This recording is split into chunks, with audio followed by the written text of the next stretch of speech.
sword fight, fight, fight. Monkey sword fight, fight, fight. Monkey sword fight, fight, fight. Monkey sword, monkey sword. I got right into, I went and bought one of the FIFAs and I was getting right into my career mode.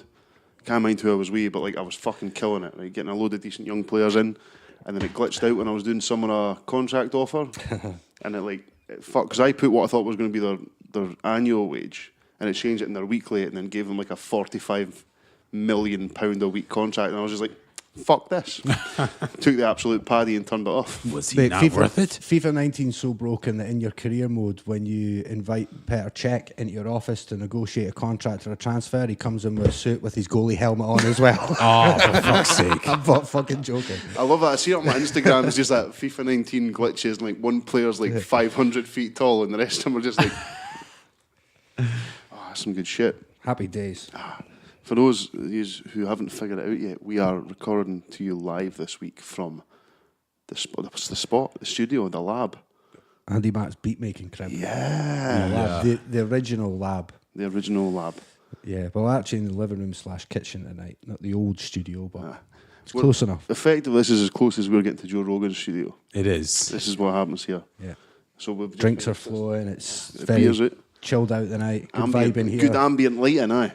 Good Feng ambient. shui. It's all on point. Feng shui in here's DOS, All man. right, let's wrap this up. Love Island's coming on tonight. Come on. Fuck off. Ladies and gentlemen, I feel like we should get a big fanfare in here. Like, welcome back to another episode of Perth's premier podcast, Monkey Sword Fight, with me, El Regreso. El Regreso. El Regreso. Where the fuck are we? The In thing, Spain? the thick king. I'm Jordan Patrick, here with my co-host, what's it, Podcast Daddy. Pod Daddy, El Grande Nipez, the big nipper, Cons man, word with dots. Winning is a habit. Unfortunately, so is losing. Downer this week, Michael. Yeah. So that's a good one, mate. It's I a like good that. one. Love it. And he likes like the balanced nature of it all. Nice one. So man himself, we got your old da. You're all da. We did have Andy Mack's Spanish name, but I don't know if I trust Ali Cook's translation saying I'm still taking El Regreso. El Regreso. Andy Mack, you're all down on ones and twos as per usual. What's happening? El Viejo. Is that old? I think that's Viejo. I don't know. We'll go into it. I'll Stevie find- Mac should tell us. You know Spanish. Quick fun story. That's how Bobby Sanchez, friend of the show, has his name. Because when we were all a lot younger, we all gave ourselves Mexican nicknames.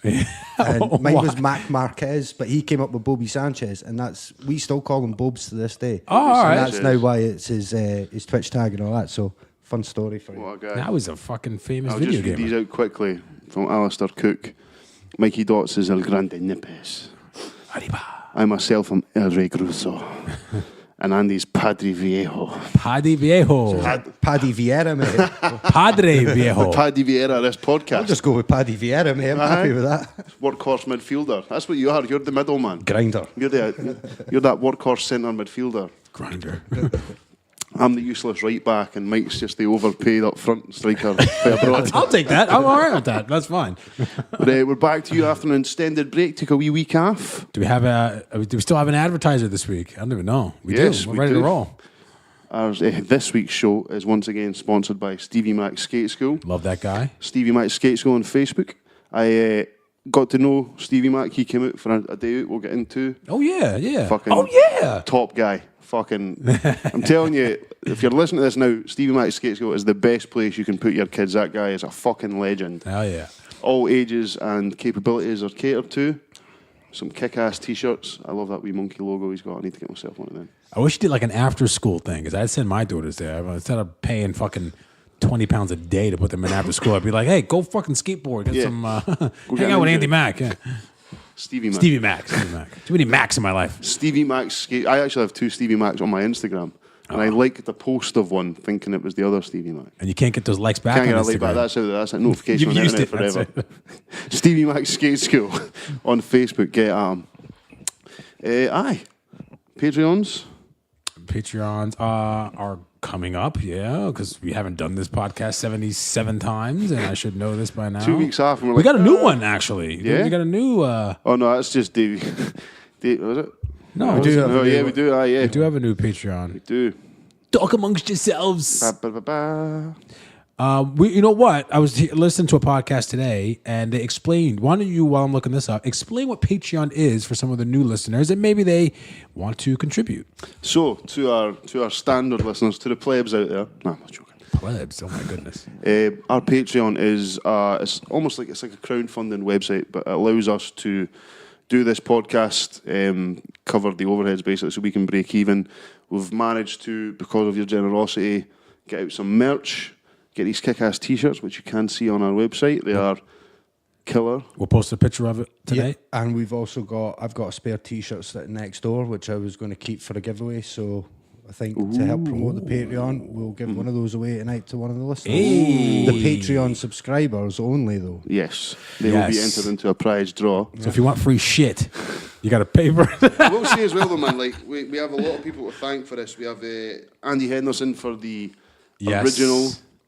Maurice, we have Bobby Sanchez, Twitch gamer, who then kind of punched it up a bit. Punched it up, give us that synthwave look to it, makeover, and then the shout out to my main man Reevy at Reevy Print, who does a fucking killer job on these T-shirts. Look good. The white looks good. I'm looking at the white now. It looks nice. I'm enjoying. I got the white for my show. The sword looks like it's like a nice. The colors pop out more on the white, which I think. But yeah, it looks great. Yeah, they look so great. Get at us. Like you say, you can donate as little up to as £1 is the lowest, or $1. I'm not sure what it is. I'm sure the minimum pledge. We said it was £3.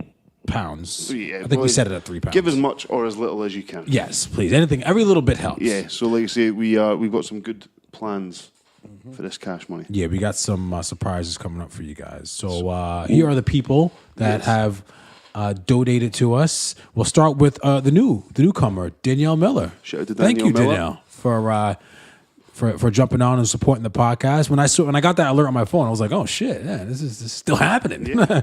Allie Cook. Yeah. Provided a lot of feedback on our time off. Andy Henderson. I've been chatting today with Andy Henderson quite a bit, actually. Callum McLaughlin. Nice. Chopstick 69. Love that girl. She's got to do... Okay, we'll wait till we get to the end of this, actually. Craig McCaffrey, Davey Forrett, Fraser Reevy. Yeah. Thanks for the shirts. Ian Shepard, Nate Black. Hi, Rachel. Hi, Rachel. Hi, Rachel. Ralphie Rogalski, Roddy Bader, and Steven Stosh Tosh. Thank you all very much. Back to chopsticks. So I follow her social media quite intently, just because she always goes around the world. She's all over the Far East and everything. Good patter as well, yeah. So she was just in New York for a couple of days, and then she went to Mexico for a wedding, and then got off the plane. Maybe she was back in China for 48 hours. She's at the fucking car dealership buying Audis. Yeah, I was like, are you a fucking rapper or something? That's something that a rapper would do. Get up right off the plane, right on the Clearport, bam, right to the dealership. If you're a white person working over there, you're on that coin. Oh. Gotta love that exchange rate. Yeah. We need to get out there. Me too. We need to get this podcast in the Chinese market. That's what we need to do. We're already there. We're leaking in. We're leaking in slowly. Seeping in. Seepage. That's nasty. Feedback on the last show. The last show was obviously with the Goat Boy. Yeah. Lot of good feedback on that show. Just people telling me it was a good laugh. It was a good laugh. Because we were a bit concerned because it got a bit rowdy. It did. Yeah. But it came across really well. Shout out to the Goat Boy, and you can see them on Facebook as well. All their gigs and that they've been posting. Yeah. Busy boys. They have been busy. A little bit of feedback not related to the show necessarily, but we did talk about this on the show. So I went to go pick up my daughter Sienna. She goes to soccer on a Monday night. She goes to play soccer up at is it 8 Mile? 7 acres. 7 acres. 8 Mile. Same equivalent as downtown Detroit, mate. I see Marshall walking around there kicking the ball. Anyway, so we pick up her two friends, two twins, and I dropped them off there, and I was watching them play around, and then in the car on the way there, they were like. They were getting strapped in the back, and they were looking over the seat, and they were looking in the front. They were like, "What are you wearing?" And I had my ripped jeans on, of course. They're like, "What are you wearing?" I was like, "I'm wearing my jeans." They're like, "Why are there holes in them?" And I was like, "I don't know." That's what I said. I was like, that's just the style. And she goes, "Not for men." Right then. Fucking I was like, "Oh." And then the other one, sorry? they are, I think they're like 5. Oh, and then the other one chimes in. She goes, Michelle, that's my daughter's mom. She's like, "Are those Michelle's jeans?" And I was like, "All right, enough out of you two. Enough out of you." So Well, when you've got to pretend you're not annoyed at a kid, but inside you're like, "You fucking dick." I was like, "So now I gotta bin those jeans. Now I can't do anything with them. Can't even like cut grass in them because bugs will fly in the holes." Why would you be wearing that jean to cut grass in? No, you can't do it. Okay. So other than people making fun of your ripped jeans, which we did about 6 months ago. Yeah, you were right. I was wrong. Called it. Yeah. But what do I do with them now? I got jeans with holes in them that I spent another fucking mystic 40 man. pounds on. How much, sorry? 40 pounds. I They were actually more. said 140 pounds. Oh, there. I was get like, out of here. You don't know me Jesus very well. Mate, I didn't spend more than 12 quid on a pair of jeans. Yeah, I'm just, If it was cheaper to buy a pair of jeans with no rips in them, would you be happy to rip them yourself to yes. save the money? Yes, I would. As long as there was a way to kind of. Would you go on YouTube for like a how-to video? Like, You know there is one. Where to get the appropriate rips and stuff. There definitely is one. You know what's funny too? On the way here, I was driving. But what's the store across from where the factory shop used to be? It's like a little convenience. It was a Premier. Yeah, it's a Premier shop, yeah. I forgot it. Cutchins, they call it. Yeah. So I saw a guy who was clearly. Hi guys, it's a YouTube video. Sorry, no, I just wanted to check a YouTube video for ripping your jeans. The top one's got 2.7 million views. So, hi guys. I'll be doing that I tonight. just about blew my fucking ears off there, man. My headphones. Sorry, continue. I seen a guy who he was all denimed out and he had rips in his jeans, but it looked like he made The old them. Canadian tuxedo. Yeah, and he was a little worse for wear. He was a bit banged up. He pointed at the shop on the way by. I don't know why he pointed at the shop. Yeah. You're like, "Hey, I know you." That where you buy your booze from, Was buddy? he not pointing at you because you both had ripped jeans on? Like, Yeah. "Ah, man. I know you. That's Mike Dots. Remember you talked about the black guy nod? You get like the ripped denim guy nod as well. Like, yeah. Did I? Oh, I think this might have happened during our time off. I got a black guy nod from a black guy, and my daughters were like, "Who? Do you know him?" And I was like, "No." And they were like, "Well, why'd you not to?" And I was like, "We've been through this. We know this. We know why we do this. Is it just because he's black? Yes, it is just because." I love how you have to give your kids like pieces of like just like knowledge about that. I taught advice. Riley about the Bobby flick.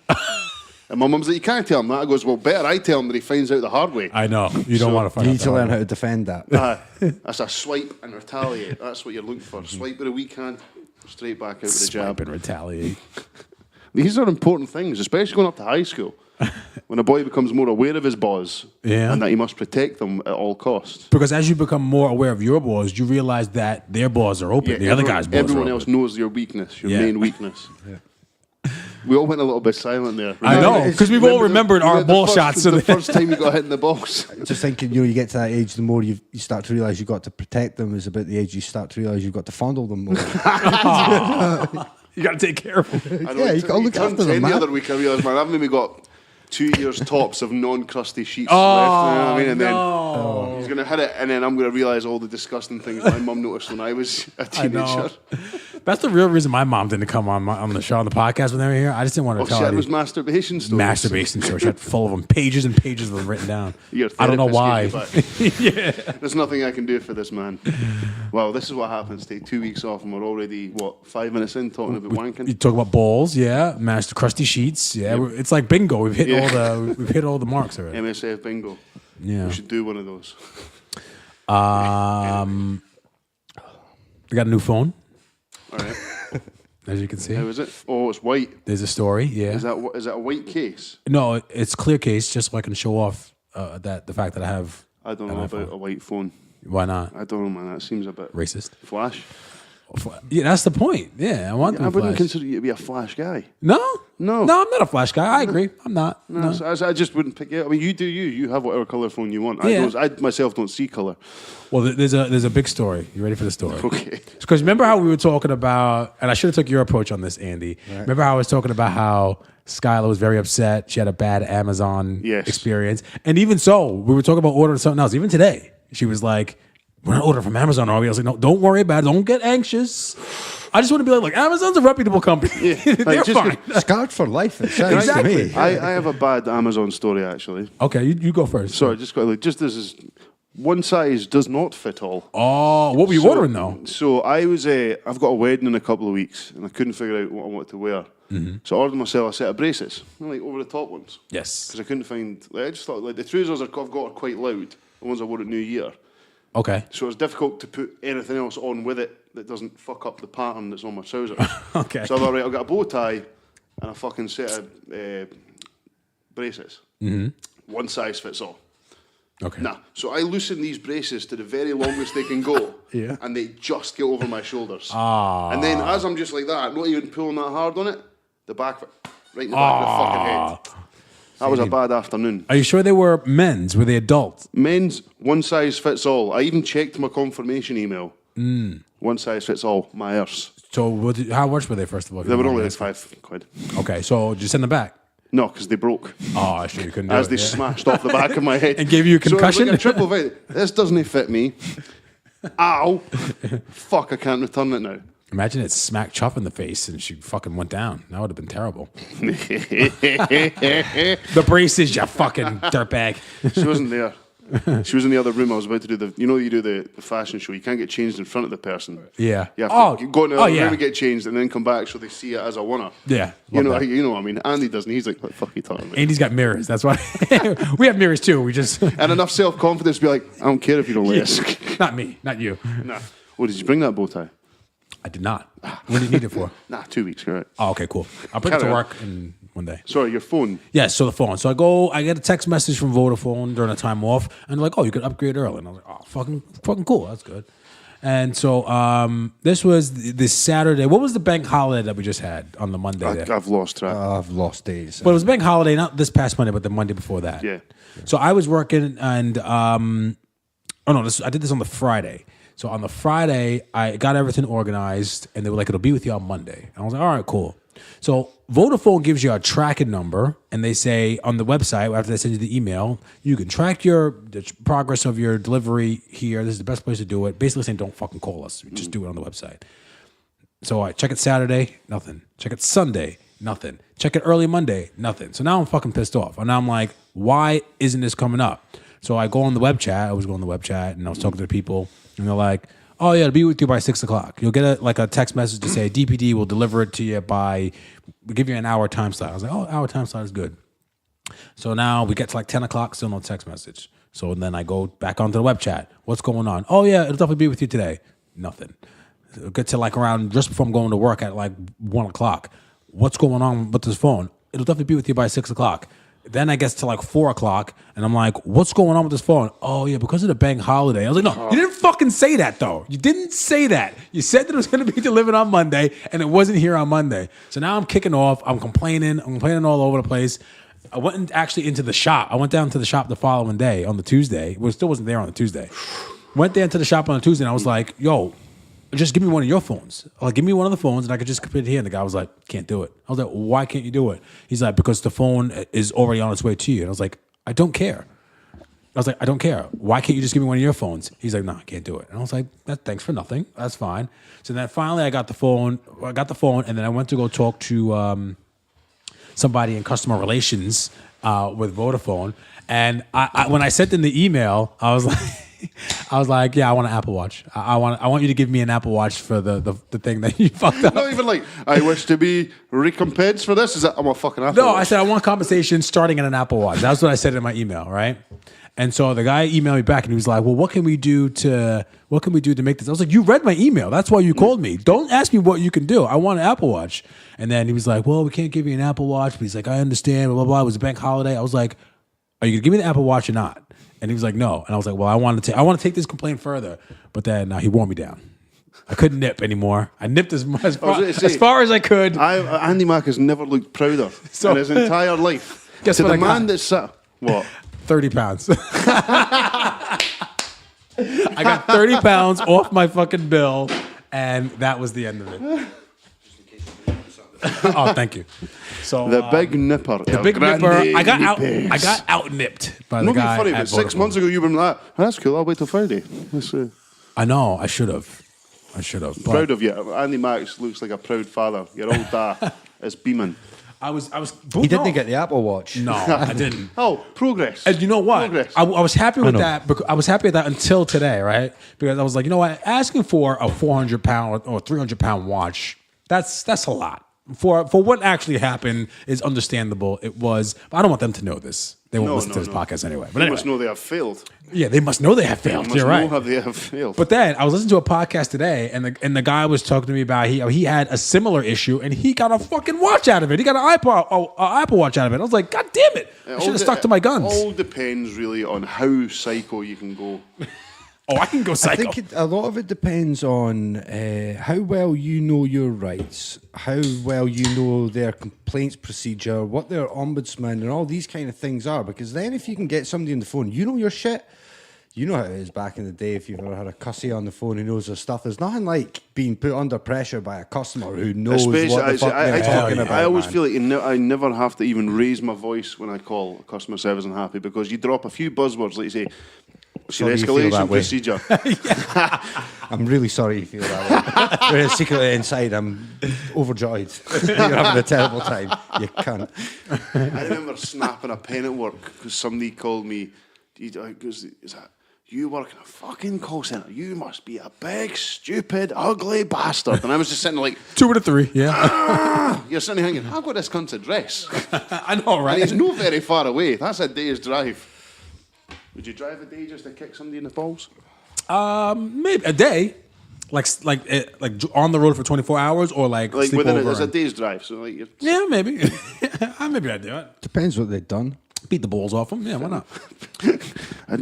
No, that's a different thing we're talking about. Anyway, carry on with your story, Mike. Yeah, but that's pretty much it. I mean, but I got the new phone. Oh, no, it's not it. It goes into another part. So my oldest daughter, Skylar, she's big into her gadgets. She takes after me. I kind of got her hooked into all that bullshit. And then, so yesterday she sent me a text message. Maybe I should just read the message out. She texts you. She did text me, yeah. I had to have a conversation with Riley today about phone etiquette. Why? Again? Again.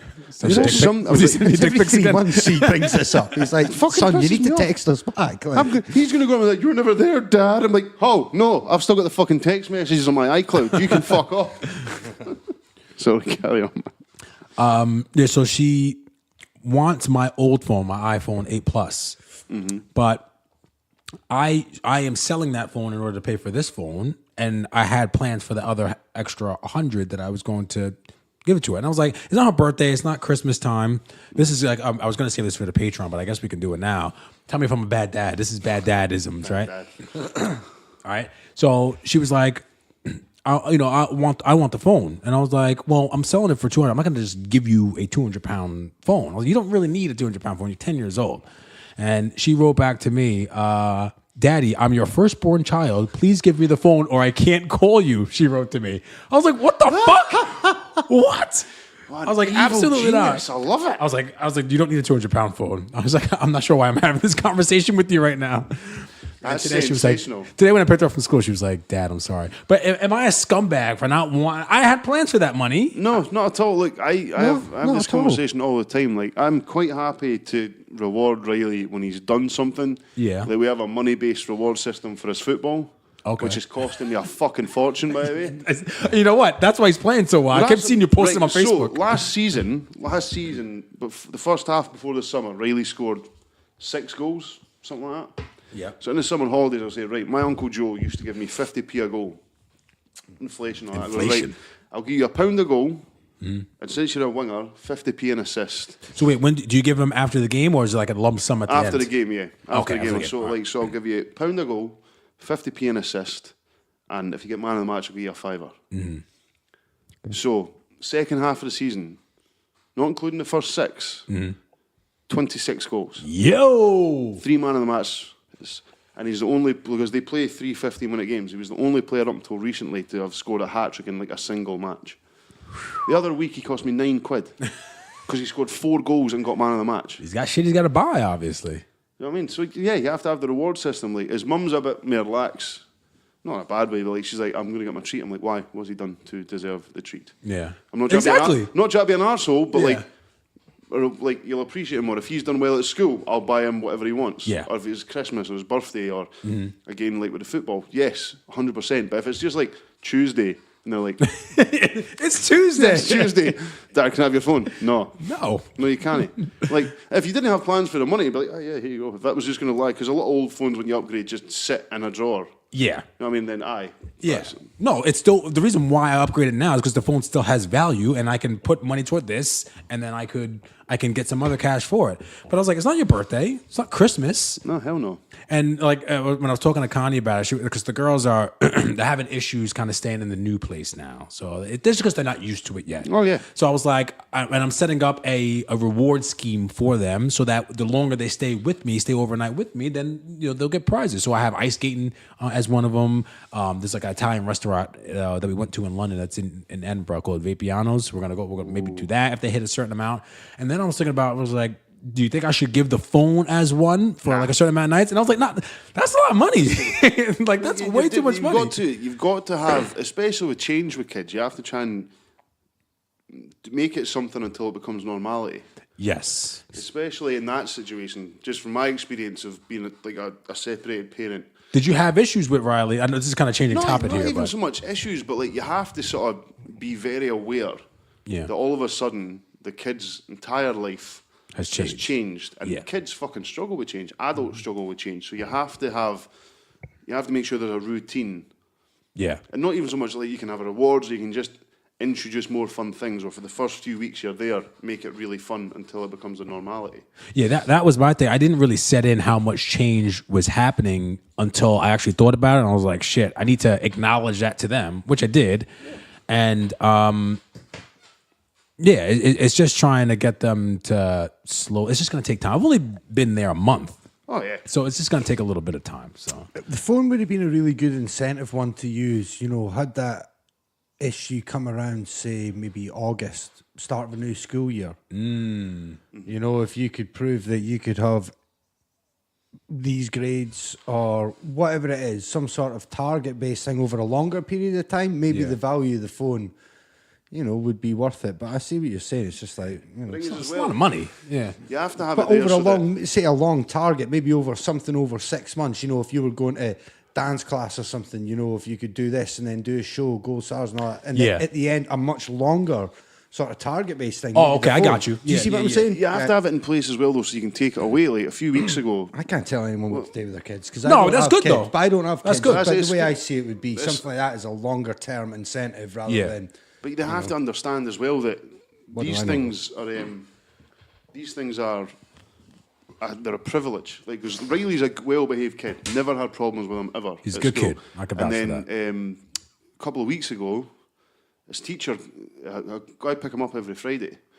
His teacher is standing at the gate. Riley comes out and says, "My teacher wants to speak to you." Uh-oh. Apparently he's just been chatting in class, not misbehaving, but like not listening, probably taking too long to do stuff. And she's like, with his buddy, who's the kid? What's the Harvey. kid? Yeah, man. They're funny together, man. But he's 10-year-old. That's what I'm saying. But she's like, but the thing is, what I appreciated was that she came to me. She goes, "Look, I've told him off, but this has only been happening for the last 10 days or so. But it's not like him, so I have to flag it." Yeah. So I sat and had a chat, found out what was bothering him, sorted it. Because, but look, that's not an excuse to misbehave at school. Yep. So you have a week to turn it around. Otherwise, no PlayStation, no football, no sports club for a month.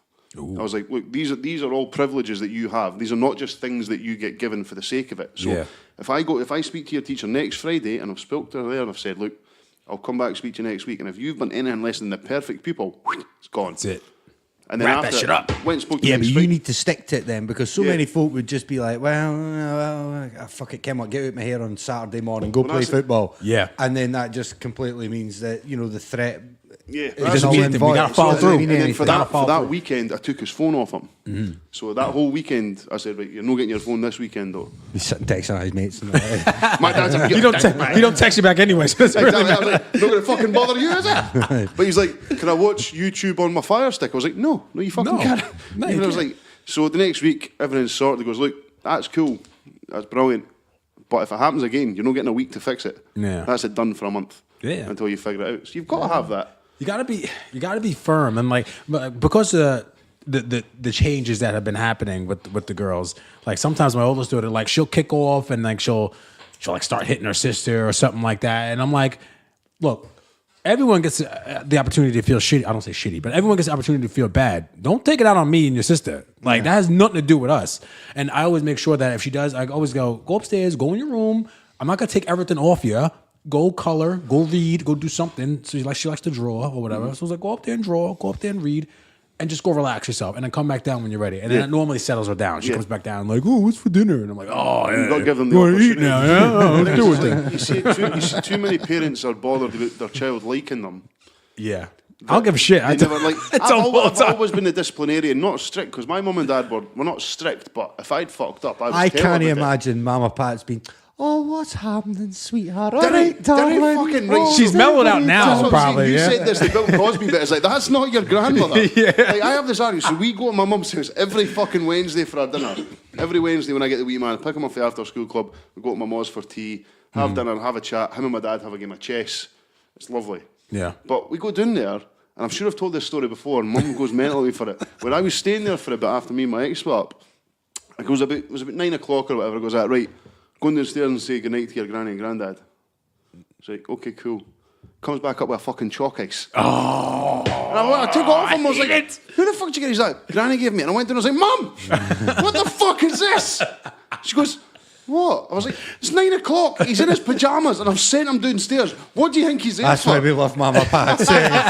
Oh, don't worry about it, sweetheart. And She's got toothpaste still in his mouth and brushing his like- teeth. She's giving him and she's chocolate. like, it was That my was job. vanilla ice cream, Mike. Oh, don't worry about it, sweetheart. I'll be fine. Just stay down here and eat it. Daddy won't take it off She you. always has the same manner. She goes, it was my job to raise you. No him. Like, so, I always think your mum sounds so nice when she phones. Like, and you always then put her on speakerphone when you're with her. Say, phone you up for a private chat. Danny, and man, we're all chipping we'll in. talk about Mama Pat's when we got into my Edinburgh story. Okay, all right. She had a grand old day, but we'll get to that. Yeah, so that was my story with the girls struggling with the transition a bit, but we're getting there. It takes time. That Foot was, down, Mike. that was almost Foot down. Oh, I do. That was almost a mature conversation on It this was. podcast. Yeah. Almost. Now you want to go into something totally immature now? Yeah, go for it. So this is unrelated in no way. Actually, no, it is related because like my daughters now, when in the place that we moved to in Connie's house, like they have their own bathroom. They have an ensuite bathroom, right? Oh shit! Ballin'. What is that about having a shitter in don't the even same have one vicinity on. of your bedroom that makes you instantly a fucking baller? I know. Like, Right. I don't really It have stinks. Yeah. I'd be worried about that. Oh no, you want to get that VI poo? Have you tried Oh, this yet? yeah. I use this at my house all the time. It's a fucking godsend. You just get a wee spray. It's like a scented oil that goes spray it scented on the sheen water on before top. you I've go. got a window. But this, you don't even need windows.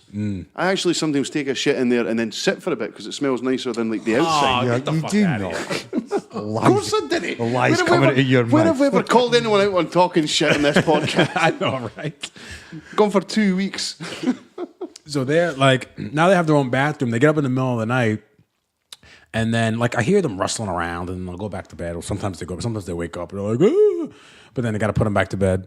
And then I went in there the next day, and then like they left like pee in the toilet, and it got me wondering: have you ever heard if it's yellow, let it mellow, but if it's brown, flush it down? Like, do you like if you were living with someone, like would you leave the pee in the toilet, or would you flush it all the time? Oh, fuck No, no, on man. purpose. No.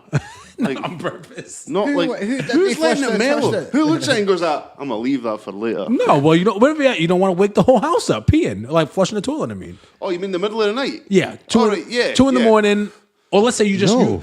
No.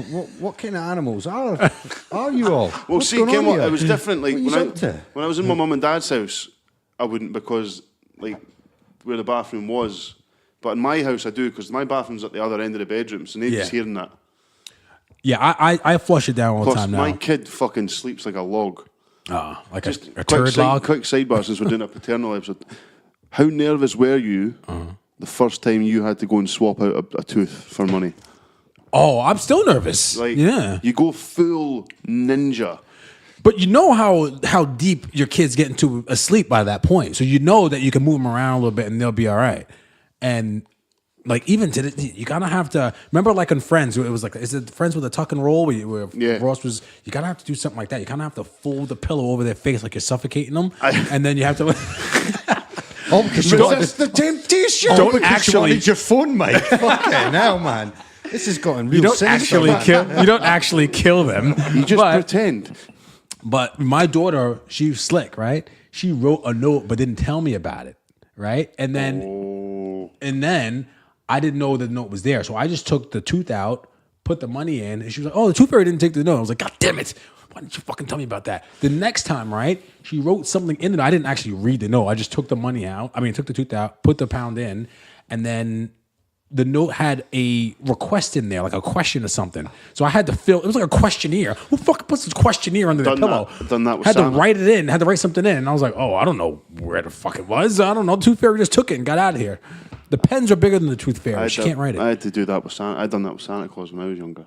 Did you? Left a note saying, Santa Claus, are you real? I'm sure it was my dad with his left hand or something like that. What did he write? Fuck yeah. None of your business, you little dick. Go the fuck back to sleep. Shut the fuck up. It was you also play that game. Like, you ever had that where your kid sleeps in for a while, Yeah. but you don't want them to wake up, so you play Are They Dead or Are They Sleeping? Where you really carefully sneak up to hear if you can hear them breathing, and then you sneak back out the room. No, I've never done that. No, is your kid never slept longer than you? No, that's the Ah, sad see, thing. You see these bags under these eyes? But back to so we were talking Sorry. about flushing poo. Yeah. So always flush poo. Gotta get the poo out of there. Yeah, always right? get rid of poo. I did hear something interesting on a podcast though. A guy talking about how he never poos into the toilet. So he gets toilet paper and he puts it in his hand and he poos into his hand and then places it in the toilet and flushes it. Does he have like noise Is this anxiety? sane? No, that's insane. That is insane. See, when that door Absolutely closes, insane. when that door closes, I am in my safe space. Yes. No one knows who I am. I'm doing And heavy plus, reading. You do that. You have that thing. I don't know if it's just me, but you know when you're in the toilet and you go in and it's full, but you're bursting, so you're not going to leave.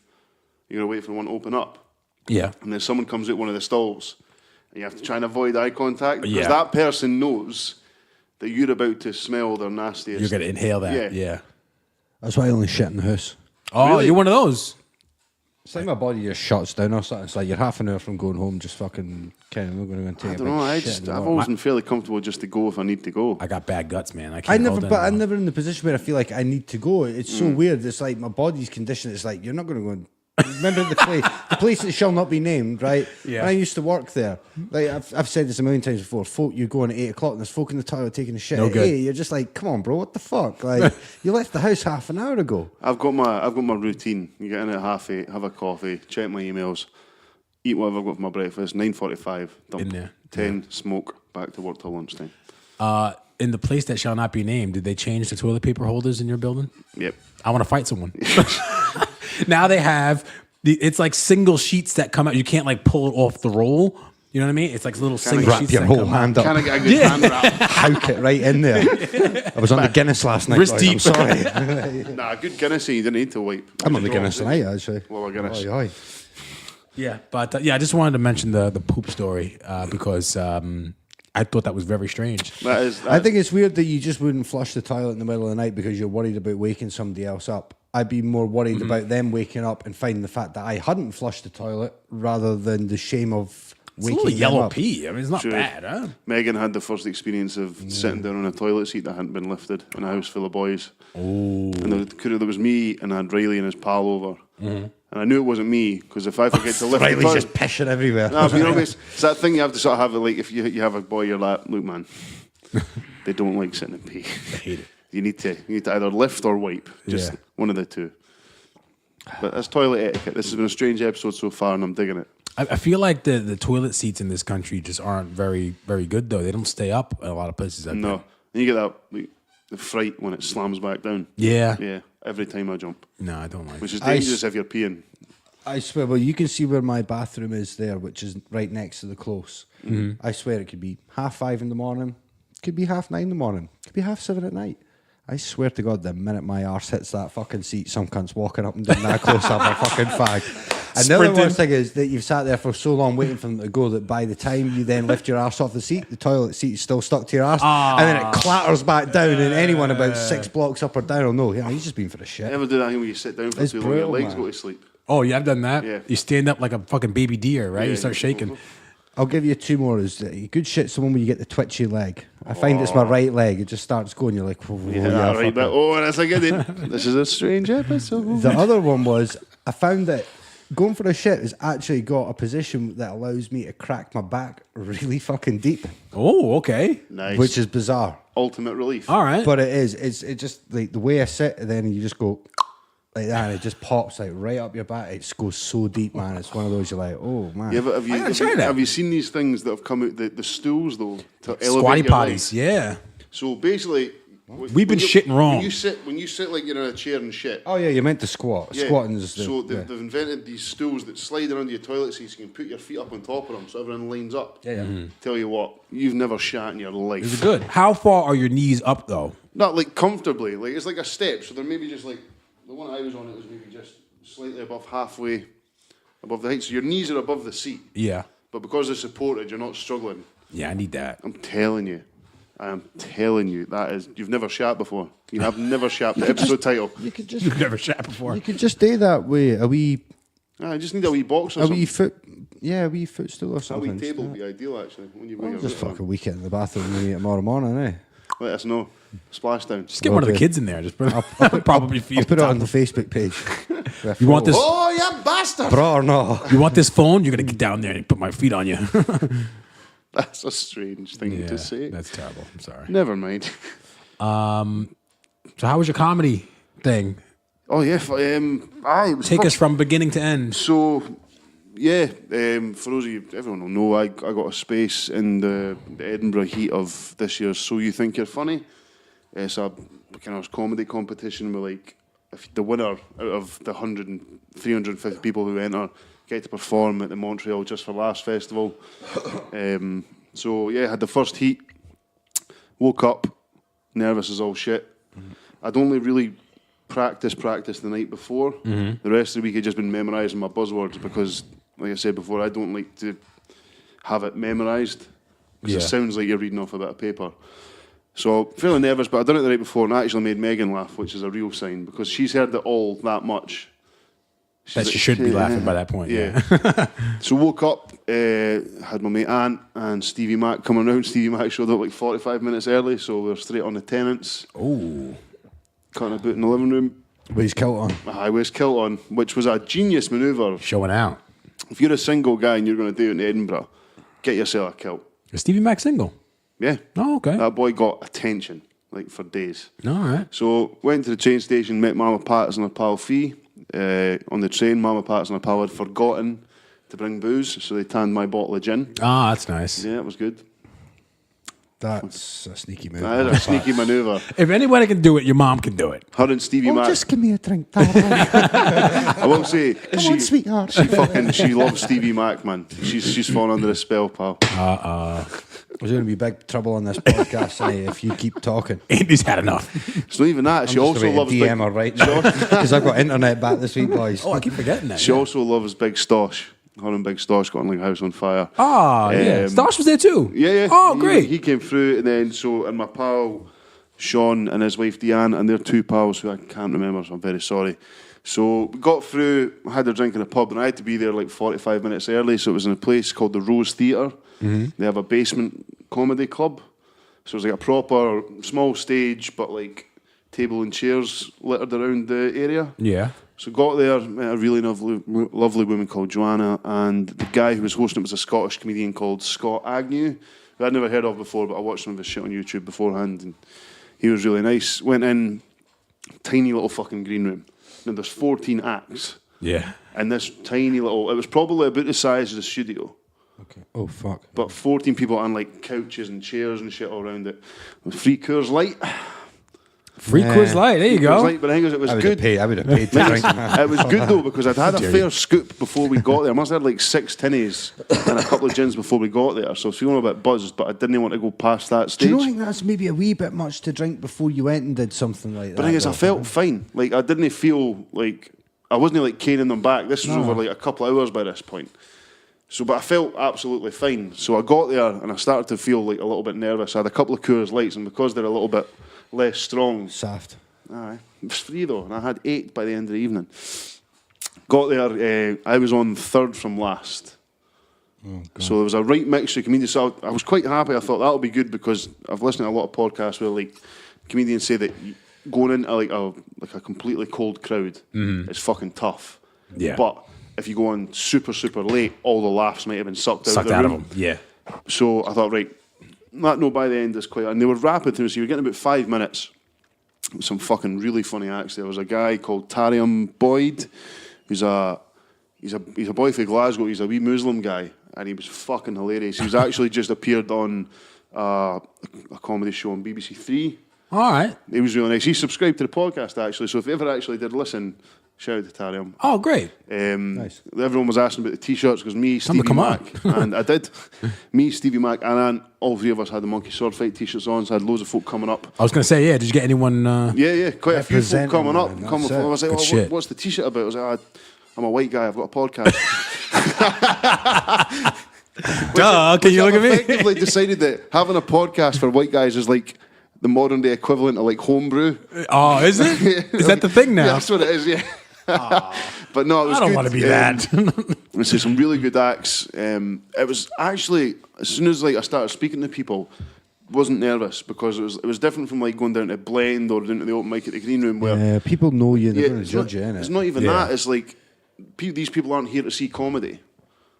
Do you know what I mean? There's a different. These people in the crowd are coming to laugh. Yeah. The other people who are performing are also nervous about not making people laugh. So it was a quite. It's half the battle. Yeah, Yeah. it was a relaxed atmosphere. There was I wish I'd got everyone's name. There was a comedian in a wheelchair, and he fucking when he came out, he begged the compere guy to leave the microphone stand up high. Yeah. He's like, it's an easy laugh. It's a fucking great icebreaker. It helps Yeah. my set. And the guy's like, the comedian, the voice guy, he's like, I can't do that. I can't. And as soon as he comes out, he's like, you tell me to do that. You fucking tell me to do that. So I went up. It was actually a really lucky bit. There was a female comedian called Jordan on Early Doors. And I'd introduced myself to the host outside having a fag. It was Jordan. Yeah. So he just read Jordan on the sheet and assumed it was me. So when the last he walked in, he goes, oh, you're a woman. And she went, yeah, and then she got a really good laugh out of it because it was just this total thing. And then he made a big deal about calling me up when it was my turn. Oh, okay. So Did I get you a good laugh going in? I got up. Okay. I said, I saw my video. I said, I'm Jordan with a penis. And Yeah. like, it sounded- Oh, that's what that was. Oh, okay. Because Megan was like, "What was that about?" It goes, "That was an in joke for the day." Like, and then, I thought you made like a penis size reference at that point when you said that. well, I had, but it was just something that I thought would be. No, funny, it was easy funny, laugh. I forgot I didn't realise till after I watched the video back that I forgot a couple of things in between. But I was really happy with how it went. Yeah, it was You know, good. It was funny. Felt good, confident. Felt like I rode it well. Yeah. Came out absolutely buzzing. Like I've been non-stop on my phone, and then because of it, friend of the show Holly Irvin tagged me in a status on Facebook when I'd been out all day for a christening. Yeah. And it was a guy called John McMustard who's in a band called Colonel Mustard and the Dijon 5. Oh yeah, yeah. He's doing a string of nights at the Fringe. It's like a late night, 10 till half 12. Sort of open mic. There's loads of different people there, and he was looking for comedians. Oh great. So being half cut, I replied to Holly's comment, fucking right, I'll do that. Get in I there. then added the boy on Facebook and then DM'd him. And I was like, all right, mate, here's my... I had the Yeah. videos. Dude, you should get him on for a chat. Yeah, like, well, no, it's- I've said to him as yeah. well. So I was like, sent him my videos, and he's like, I'll live it. That's good. Fucking right, do you want to come on? Need 10 minutes of material. So I've got a fucking spot at a Fringe show. Paid. Nice. I don't know. At this point, like, I mean, I've not asked. Like, I'm not expecting. You know what I mean? It's like I've done comedy 6 times. I'm just fucking buzzing that No. I'll be a fucking. So when's the Fringe? Is that Fringe? That's the end. August? It's August. The thing is, as well, if I get into the next, so I won't find out if I get into the next round of the competition until the 6th of July. Okay. But if I do, the next round is that weekend in Edinburgh as well. Oh, so you can So get 2 done. potentially, if I get through, I'll have the show you think On you're. tour. I know, right? Aye, but like I was buzzing, like absolutely buzzing, because it was like I see you do it in an actual comedy club. Yeah. It'd be like if you're a musician and you get to play in a venue. Yeah, yeah. Do you know what I mean? Like I Hell know like, yeah. you get like pubs and stuff, but like an actual, this is a designated live music venue. This was a comedy venue. Yeah. Kind of, it was like proper, like dark. It was all the tiny wee tables and chairs. Kind of, it was like really close in atmosphere. Like you could sit and hear a bit of banter with the crowd. That's Like, cool. That's you know what I awesome. mean? It was fucking some buzz. Like genuinely one of the best things I've ever done. And then, again, it was really nice because my first time my mum had ever come and seen me. Yeah. She was buzzing. Was mom okay with all the content? Yeah, my mum's got a great sense of humour. Like Yeah. she, like you have to say something really fucking bad to upset my mum. Like she's. Oh, that's my goal now. But I so had a good laugh. My mum was funny. She was like, her and Stosh got on really well, and then we're walking up the road. Stevie Mac as well, just sidebar. We were at the station having a fag when we first arrived. And he's just sitting speaking to people, just that you can hear a different accent, and he's straight over like that. And then this kid comes up to him. I think the kid had Down syndrome. He was there with his parents. They're from Minnesota. And like, can we get a photo? He's really want a photo with your kilt. And he was sitting chatting away. This family from Minnesota chatting, telling them where to go for food and that. Yeah. Purely because he had a kilt on. Just up the road, 2 beautiful Japanese lasses on tour and wanted a photo with him. He was like, we're outside a pub having a Fuck me fag. and fuck you. Jesus. That's from Austin Powers. I didn't make that up. But like, he was just speaking to I think everyone. that's He an was episode title. Definitely. But aye, Stevie Mac, man, the buzz you got off of just hanging about with him. Yeah. And when we got to the pub round the corner, I was like, oh fuck, I've left my house key in the green room. And he goes, I'll go and get it. I was like, nah, man, I'll go round. He's like, no, I'll go and get it. What is it? No, I even got a photo from him. Like, is this your key? But it was like big cheeser in the background. Like, his key was like, and he was sat speaking to comedians. He got a free beer because he helped the comedian in the wheelchair. Helped carry him out. Yeah. So he got a free beer. He was pure buzzing. Of course, helped him out, man. Oh, he's a free beer, fucking great guy, You know what I mean? man. Him and Stosh going great. So we're getting the train back to our train journey. We're drinking all day. So of course you get some train beers. Yeah. So 4 cans of beer and a bottle of red wine on the train. So I had the beers, and you can the trains. I put this in here, Scottish trains on a Sunday. They're poor. Yeah. Fuck me. So we left at 8:20. We were on that train for an hour and 10 minutes. Then had another 35-minute wait in Stirling on the platform to then get into Perth at 10 to 11. Can you drink on the platforms or no? No, but we did. Oh, yeah. All right. It's fine. But like we got on the train to Stirling, and I went to open my bottle of wine, and Mama passes that. You don't need that. So whenever I had to have a drink in my wine, I had to like lean back in the chair.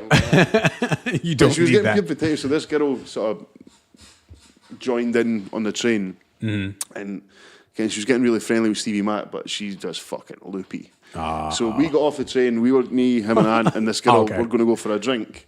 And Mama passed me on the road, and I got a text saying that, keep an eye out for Stevie Mac. I didn't like the look of that lassie.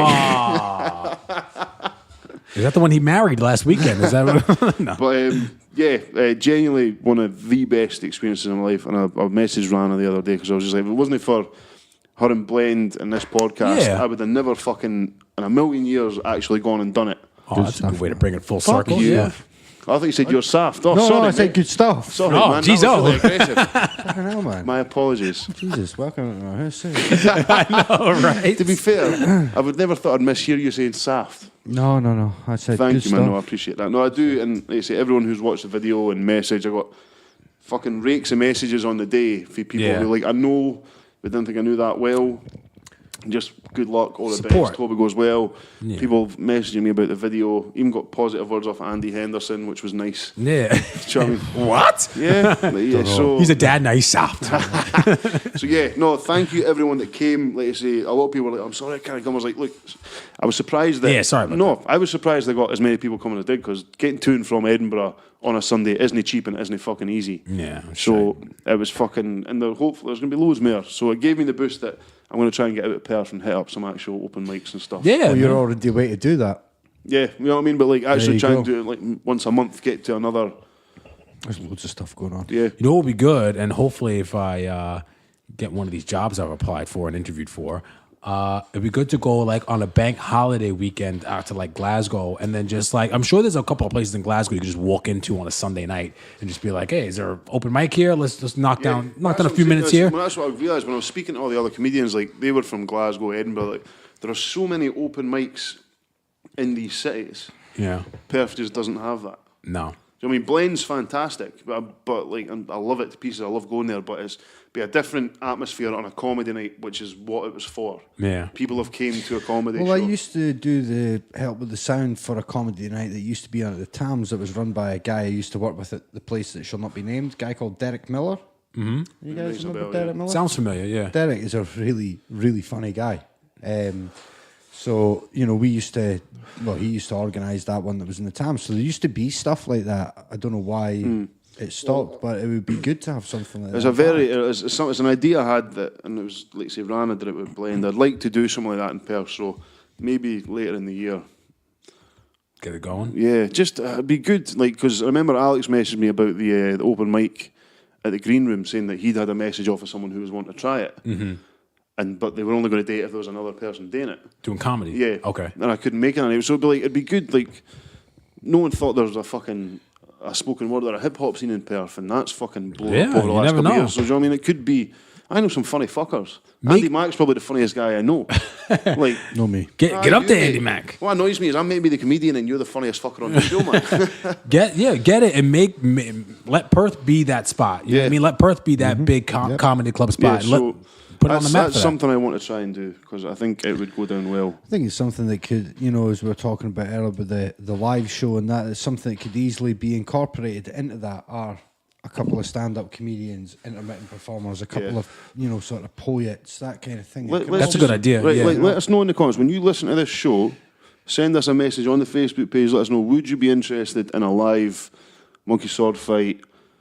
Just an open night, an evening with a podcast / collection of talent in Perth. An evening with monkey sword fight. Would you But be you're here to interested? see us. Yes. Then I cheer them louder. But let us know in the comments. Would you be interested? Would you come along? Would you tell a pal? Yeah. I feel like it's been a lot of chat. Should we maybe go on one of our features that the listeners are definitely going to have been missing? You mean like Braw or no? Hey! Oh, missed that, man. Yes. We got it. It's kind of. I was going to actually add one wee thing in before we did that. Oh, that'd been good. We'll do it again. If that was all right. We'll do it again. Sorry, Andy. No. It was just we got our grades and that have come back in. Oh.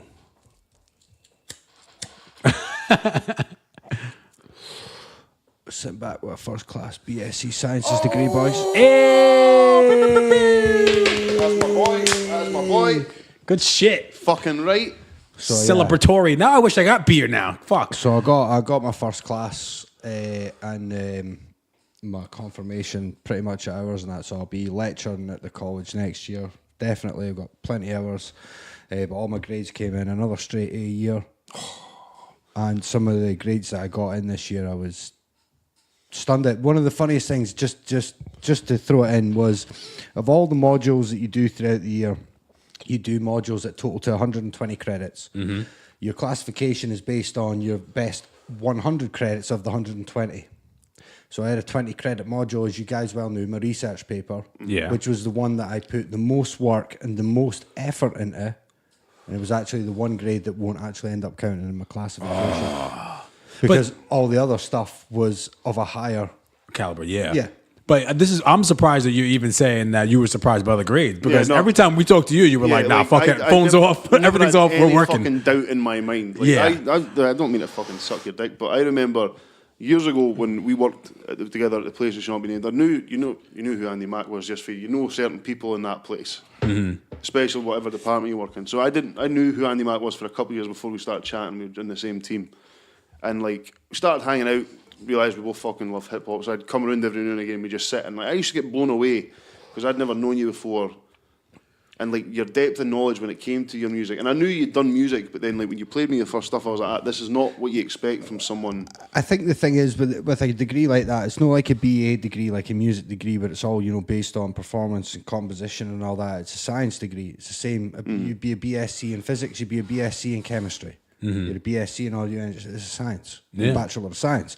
So a lot of the coursework is science-based. It's academic. It's research papers and. I don't know. It might you be the same. Like when we've talked about music millions of times in this podcast. Andy's opinions are the ones that I'm always wondering about because he'll break it down in a way that I don't actually think about. It's like when you speak to Steve O'Gray about jiu-jitsu. Yeah. When you speak to someone who's so passionate about something and they have a full understanding of it, you can listen to them talk about it for hours. Oh yeah. That's why I was disappointed when the Goat Boy came on when we recorded a couple of weeks ago that I hadn't had a chance to listen to their stuff because since then they left the 2 CDs. I've had them in the car and they remind me of, I would have sat and chatted to them at the time, but I'd be like, God, it reminds me of this band, this album, this album. But I mean, at the end of the day, like, fucking hard work, man. Aye. Like, pays off. A first class classification isn't something you're going to get by just winging it through the way. Yeah, you're going to have areas that you're really, really strong in, and yeah, not that you wing it, but it's more accessible. You know what I mean? It's easier for you. And there are other things, like you say, the academics, the research papers, and entrepreneurship, making a fucking business plan and all that. You can't half-arse that shit. gotta know it. Yeah. You can't half art because you won't get away with it, man. Yeah. So that's why I just wanted to just let you guys know, because I haven't dropped it in the chat, because I actually got my last results in on Friday, but I actually wanted to save it till you guys were here. Congratulations, Because you man. guys have put up a lot with me the last 2 or 3 months. I've been, fucking wound like a tightly wound spring, man, for 2 or 3 months. No, and I have been, man, and that's because I've got a huge amount of pressure on me. Because for a lot of people, they're happy whatever they get. A lot of people, 2-1 is a fucking good degree. Mm-hmm. But I was wound so tight because the only thing that was deemed to be acceptable to me was a first. Anything other than a first class was a failure in my eyes. Was a failure to me. Yeah. And that's not to discredit anyone who attains a 2.1. That's not saying it's not a good degree. Oh, For it's me, your goal. Yeah. For me, my goal was it had to be a first class. And coming out the back end of it now has been weird as fuck, man. Yeah. Weird. I'm still teaching. Yeah. Everybody else is done. I'm like, But as well, is it strange to be able to come back and like not have to have been able to, like, because I'd imagine, like I said, the work you put on, I was going to say this as well, like, if you hadn't come on board, I'd imagine the podcast would have got bigger. Yeah. But nowhere. we would have never had the time or knowledge to look into the stuff that can make it sound as good as it does. Absolutely not. No. I think that's been the big thing for me is like the entrepreneurship modules and stuff like that. Now, although I did them last year, that stood me in good stead now to really kind of be in a position to say, well, I believe that, this, could be this, it could be that, we could do this, we could do that. So, like I say, I mean, I've been on a fucking razor's edge, man, for But the thing is, man, like 2 months. I knew I was going to get the grades, but you can never sit back and say, I know I've got that in the bag till you've got it. And that's a brutal, it's like waiting for Amazon deliveries. I've been sat there, bro, for a week and a half, every day, morning, afternoon and night, logging on, looking for those grades. Fuck, they're not there, they're not there, Did they not email you? Did they not say, or text you or something? Nah, you just log on to your Blackboard and it's fucking... Fucking colleges are stupid, bro. It's just got the thing there. And they you're just like, love this oh, sadistic pleasure. It is. The guy sitting there for 3 days was figuring out the button like, Maybe I'll do it. Maybe I'll hit won't. So I thought, obviously, before we were going to start Braw now, I wanted to just kick back there and light that big cigar. okay, what is there, bro? You've earned it. You've earned it, my friend. And just say, yeah, we're looking forward to the summer now and what we can do with what we've got here and what do the listeners want to see next. You want live shows? You want more merch? What can we do to build this podcast and take up that next fucking level? It's one thing that I took from you, like, because I remember when I didn't wear the shirt when I done that blend thing, I felt like an arsehole. And it's strange, and actually I got told off for this with Megan the other day, like, I don't know how to take a compliment. But, like, see after, and Andy Mack's been a big thing about my stand-up as well, just knowing, like, the effort that I've put into it, trying to actually watch comedians' specials now, not just enjoy them, but actually try to break down the timing. What's the best? How do I sound? That's how he sounds. How do I sound? And that's a lot as for seeing Andy Mack's work rate on this, on his music, on his fucking studies. Yeah, it's contagious. It's a buzz. Do you know what I mean? The thing is as well, and like you as well, mate. Like you fill the fuck out of these notes every single week. I put the whiteboard for you up there. Look. Oh shit! Yeah. But like you fill us up all the time, and I'm like, fuck, man, he's put a lot of effort in this. So I felt like you guys helped me up my game. So thank you both very much for that, because I appreciate it. And it's like the last few weeks, and like Andy, just you telling me that as well, like just being able to do this has been a fucking pleasure. Hell yeah. Like Mike, what was it happening to you the other day in the gym? What? You bumped into a fan in the gym. I don't want to say fan. It was somebody who We're going to say fan, Mike. Somebody who listens to the show, and I feel bad because if he's listening to this right now, I didn't know his name to call him by his name, but he was like, "Oh, you're feeling better." And I was like, oh, he's like, oh, you took off the podcast last week, or you weren't feeling well on the podcast. I was like, oh, yeah, that's cool. And then after he walked away, I was like, that's kind of crazy that there's somebody who I don't know on first name basis that's listening to the show, like, hopefully regularly. Like Stevie Mack's wearing a t-shirt all the time. Claire, the Audi driver. There's a person in this world who drives an Audi that wears our t-shirt. There's probably a couple actually. Do you know what I mean? But that's high like, rollers like, on there. We got so many people. We say so many nice things about this. The download numbers have been amazing the last 2 months. Yeah, getting about like Just sentimental. Andy Mack's good news made me sentimental. So Well, no, Yes. just before we kicked in, just wanted to let you guys know that because I'd rather let you know face to face because Fucking obviously, honestly. like I say, been I'm good buzzing. news. That's the best. Buzzing. tight, man. That's the best way to One tight. share good news, man. Yeah, man. Right. Absolutely And buzzing because for you. that's such a big Braw, I thought, yeah, it'd be perfect then to jump into.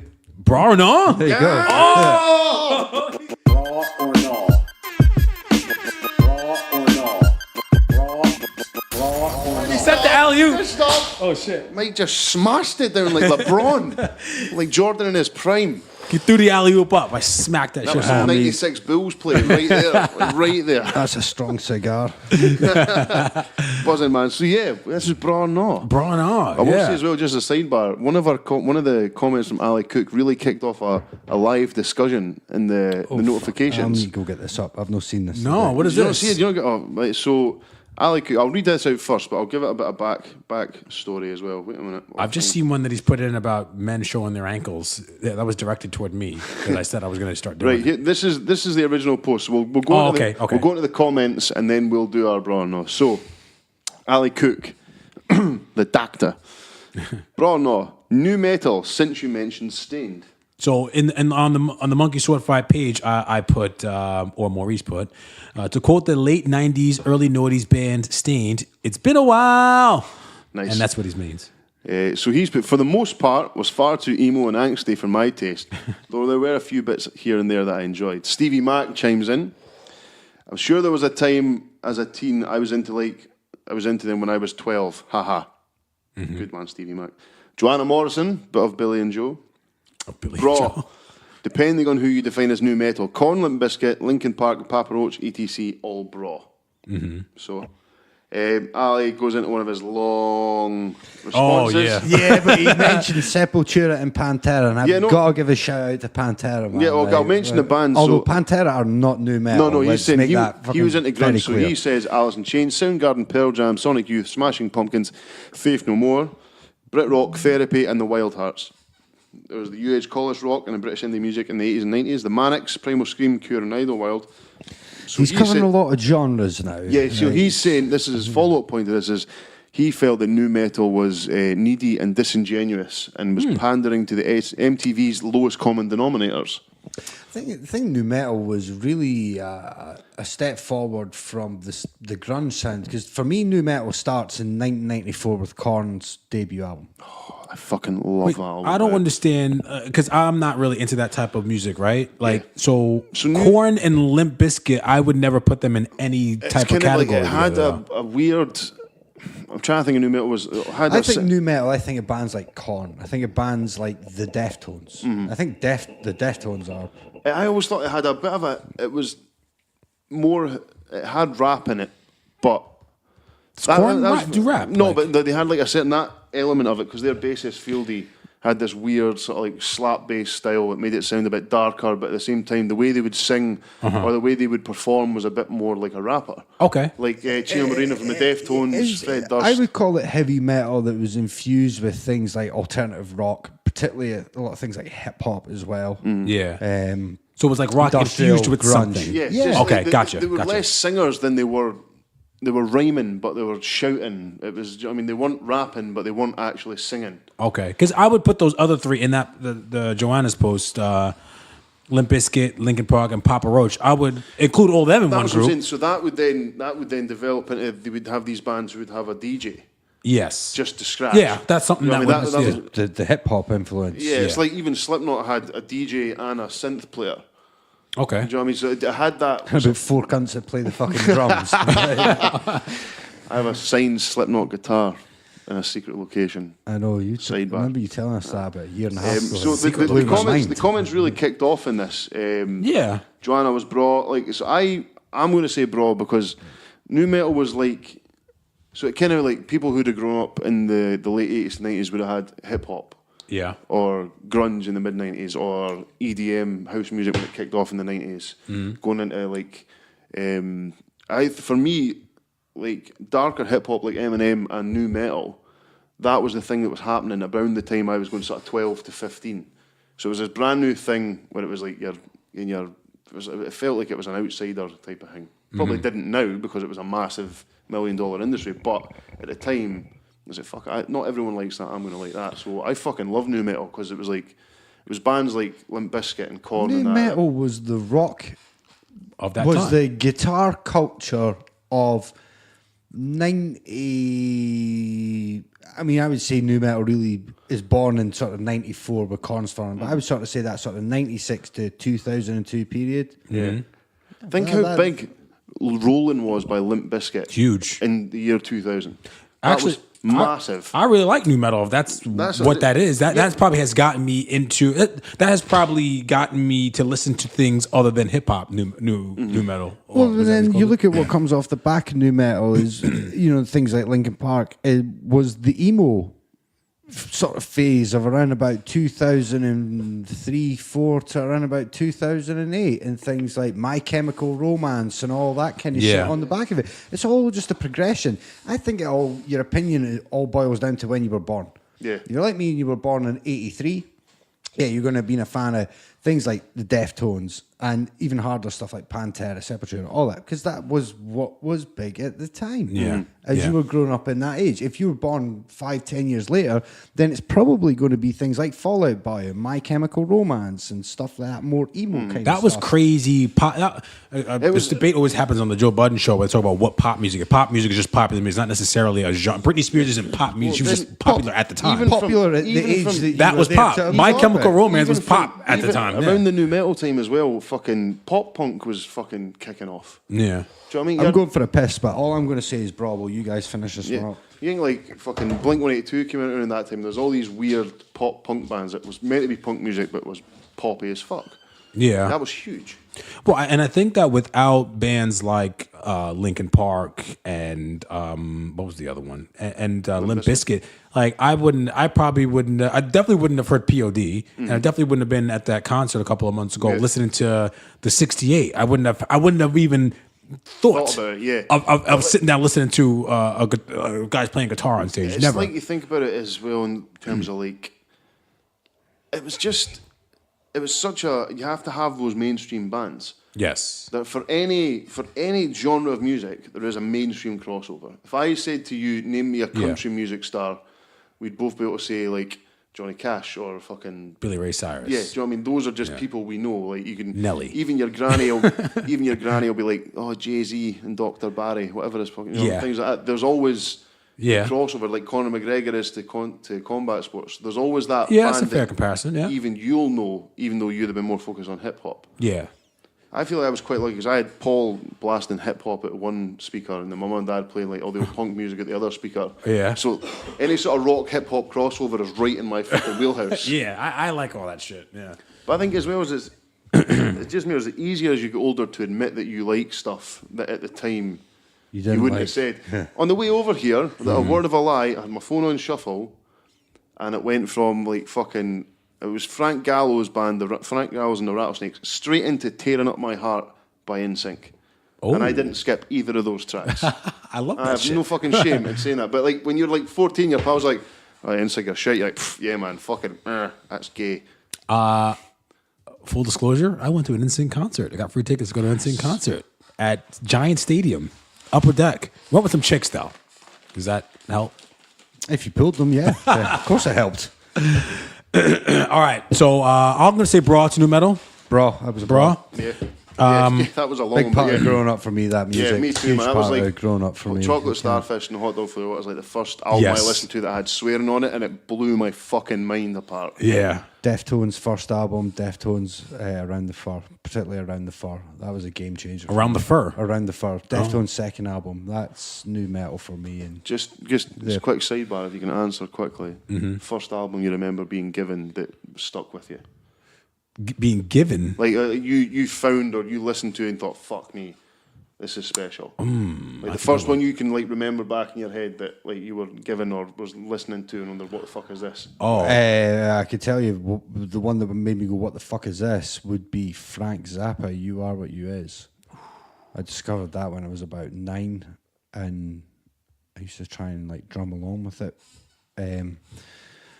a wild album, and that's probably why after all these years I still listen to the guy, because when I heard it being so young, it's just like, what is this music, man? I've never heard anything like this, man. What is this sound? Yeah. Oh man, he stuck me up. Oh, I'm on the tennis now, am I? Mine was Yeah. I got given Nirvana Unplugged when I was like I found that my mum and dad's CD, and it was around the time when I was noticing people like, what's that T-shirt you're wearing? What's Nirvana? And like my uncle loved Nirvana and my cousin loved Nirvana, so it was Nirvana Unplugged was the first album. I was like, oh, okay, this is interesting.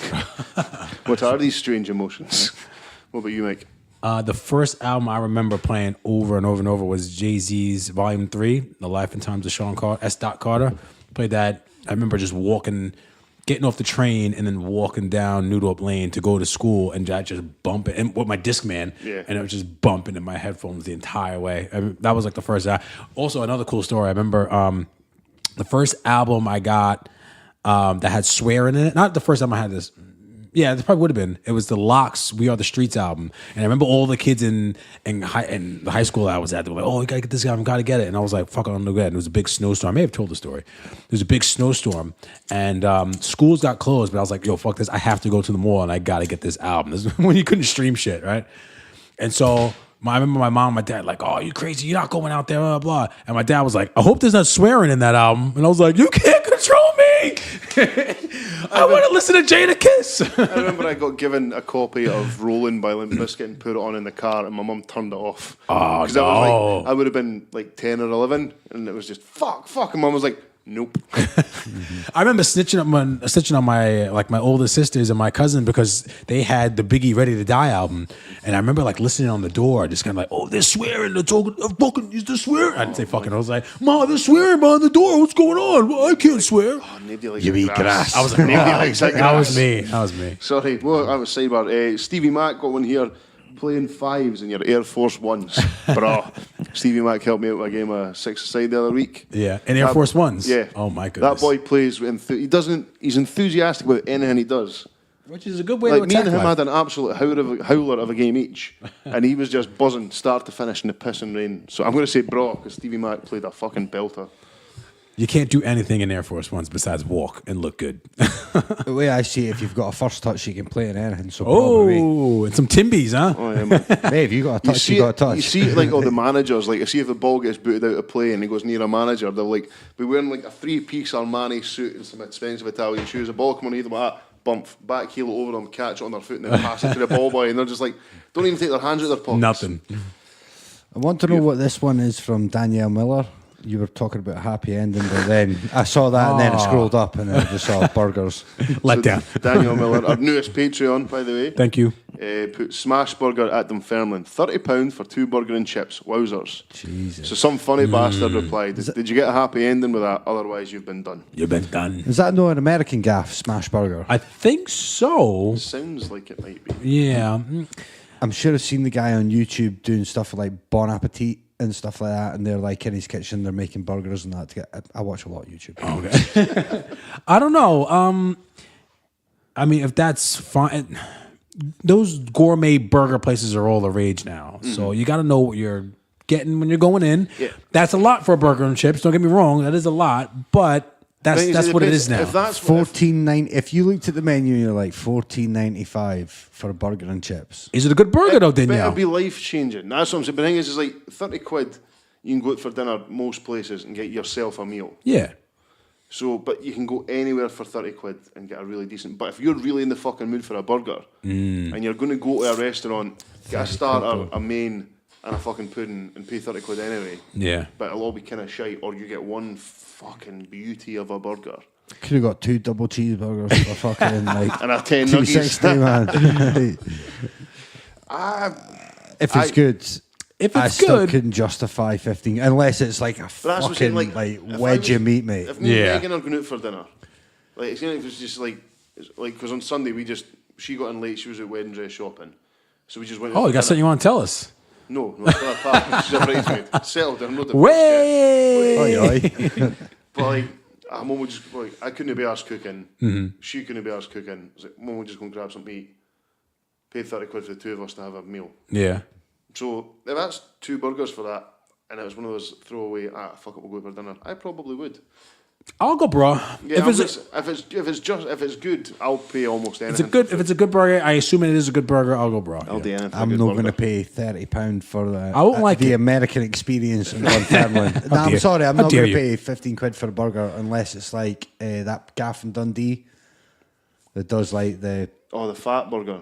Is it Fat Burger? Where is it? It's on the. Oh yeah, I think it's on Fat the Burger. Queen's Road. No, it's not that one. I know what you mean. Yeah, The one that does, like, they do the wings huge, and shit like, too. Yeah. 32-ounce ones and that. They're like 15 quid. I Oh, pay for- tonic.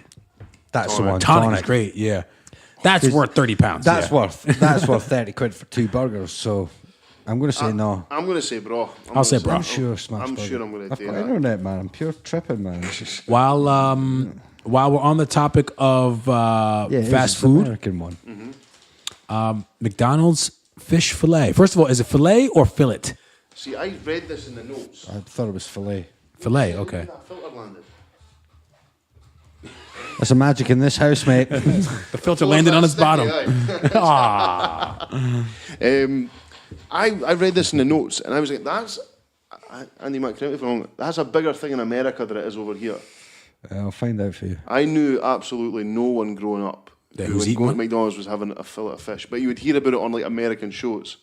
My uncle back in like the early '90s, he used to work at McDonald's, so he used to like smuggle. They used to be like, "Hey, Drew, throw this stuff out." And he used to smuggle shit back into his car, and we used to always have like a fridge full of McDonald's, and that was just what always left over. Like we always had fish fillet, so I ate it, and I had one the other night. It's not bad. I mean, I'd rather a burger, but it's not bad. Is it like a fruit pudding in a fry-up pack?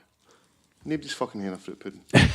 I'm sure I told you guys the story of how the filet-o-fish came about. No, Sure, this I did, really faint bell ringing. yeah, about yeah, this. no. I did, Well, I'm sure let's I mentioned- enlighten us, Andy. So it was created in 1962 by Lou Green, a McDonald's franchise owner in Cincinnati, Ohio, in response to falling hamburger sales on Fridays resulting from the Roman Catholic practice Ooh, of yeah. abstaining from meat on Fridays.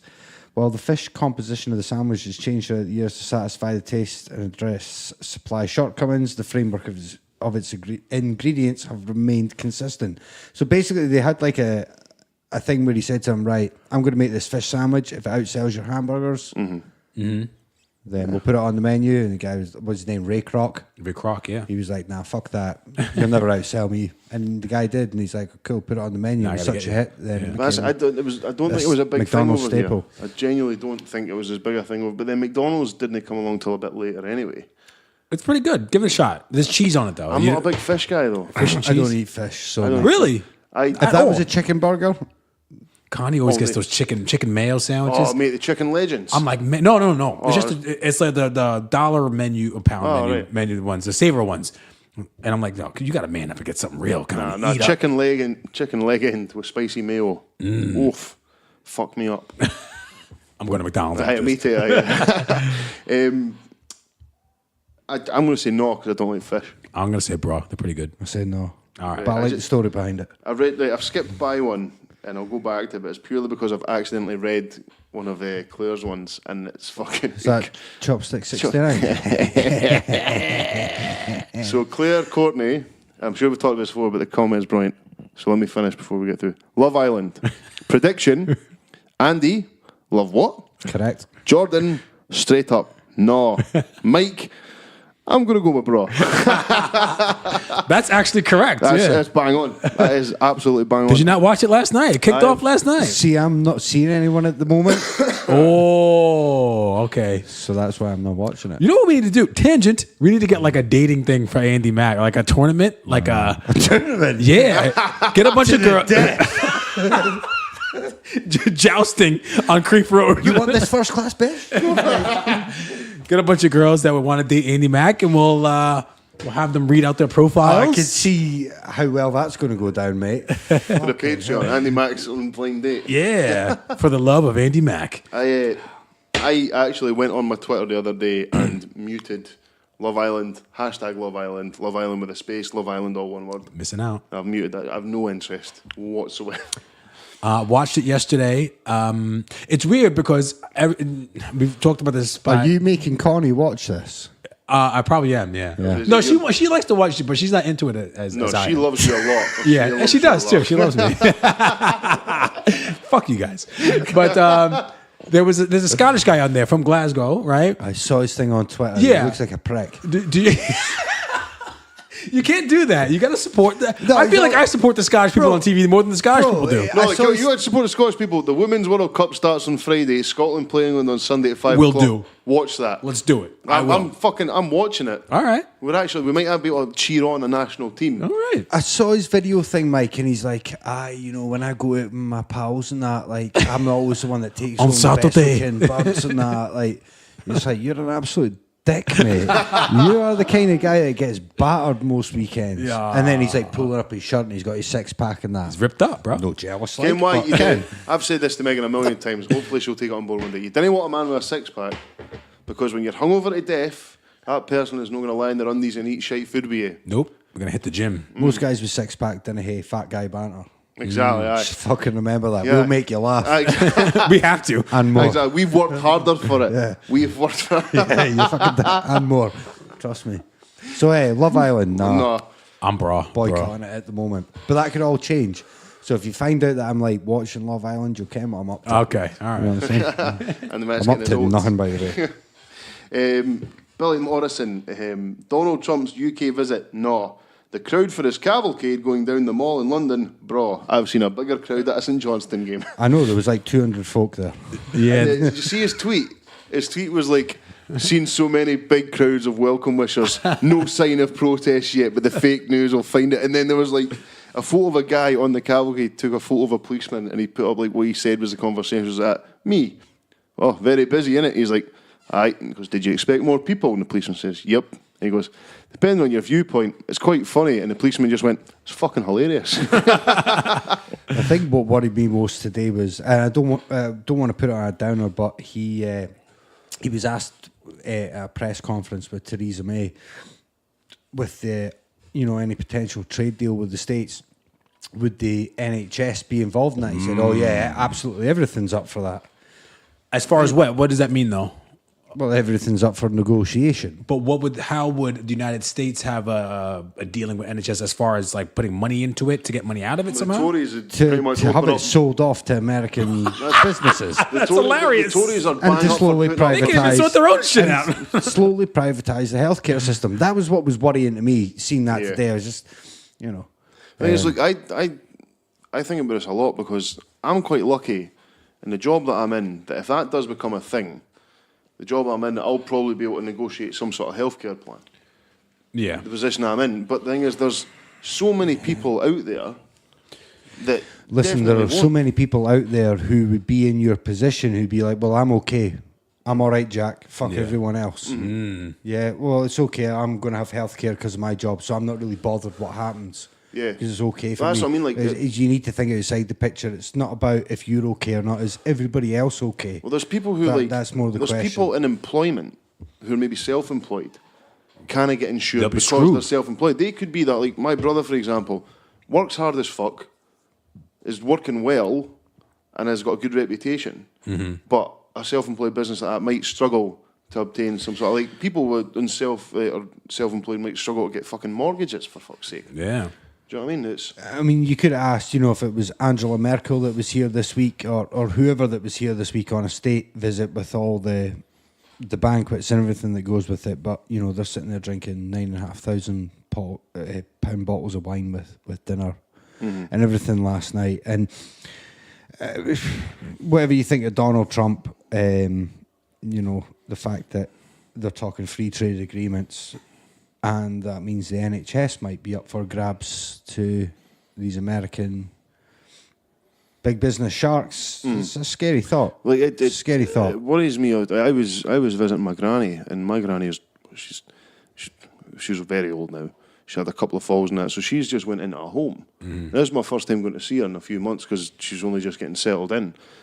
And Is your mom's that's mom? my dad's mum. Dad's So my mum, granny Pat, she's fucking honest. She's such the best person I know. And just it was strange to see her there, and like it was horrible, but I could see she was comfy. She was well looked after.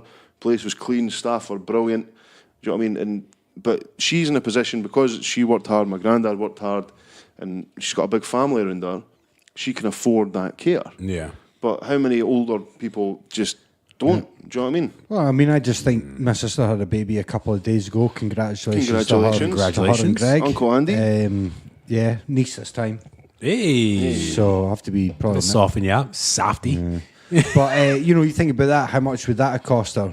You know? It's ridiculous. Yeah. Especially, the baby's born, a few weeks early. You've got to have a C-section, and then the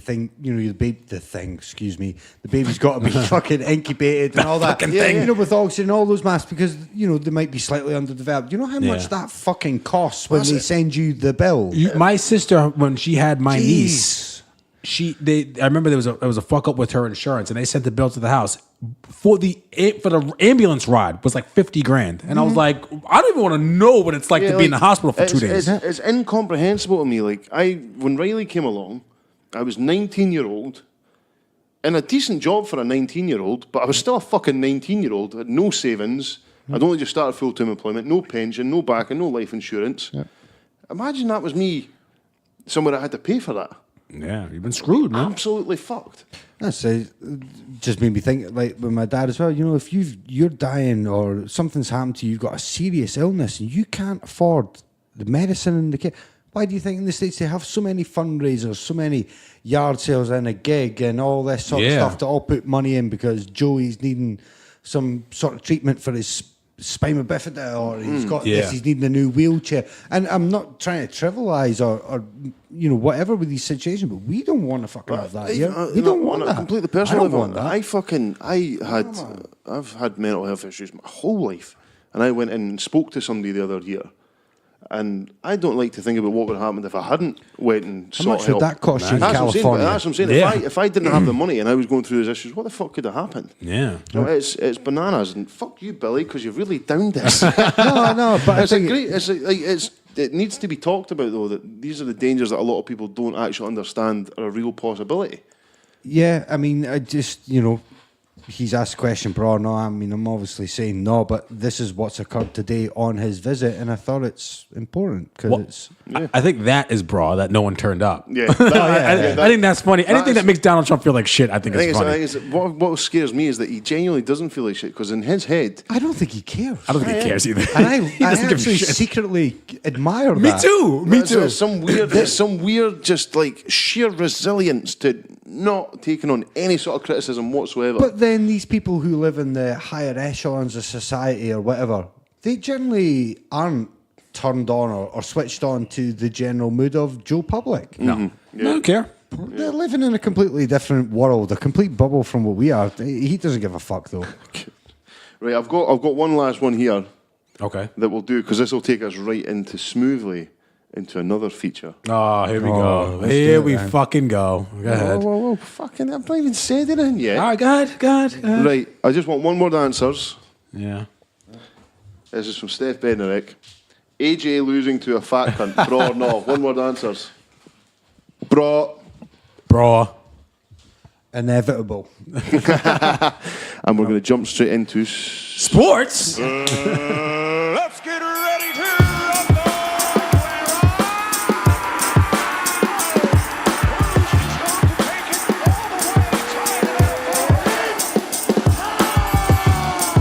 Take him out, son. I mean that. Take him out. That is one of the craziest stoppages I have ever seen. What you going to do?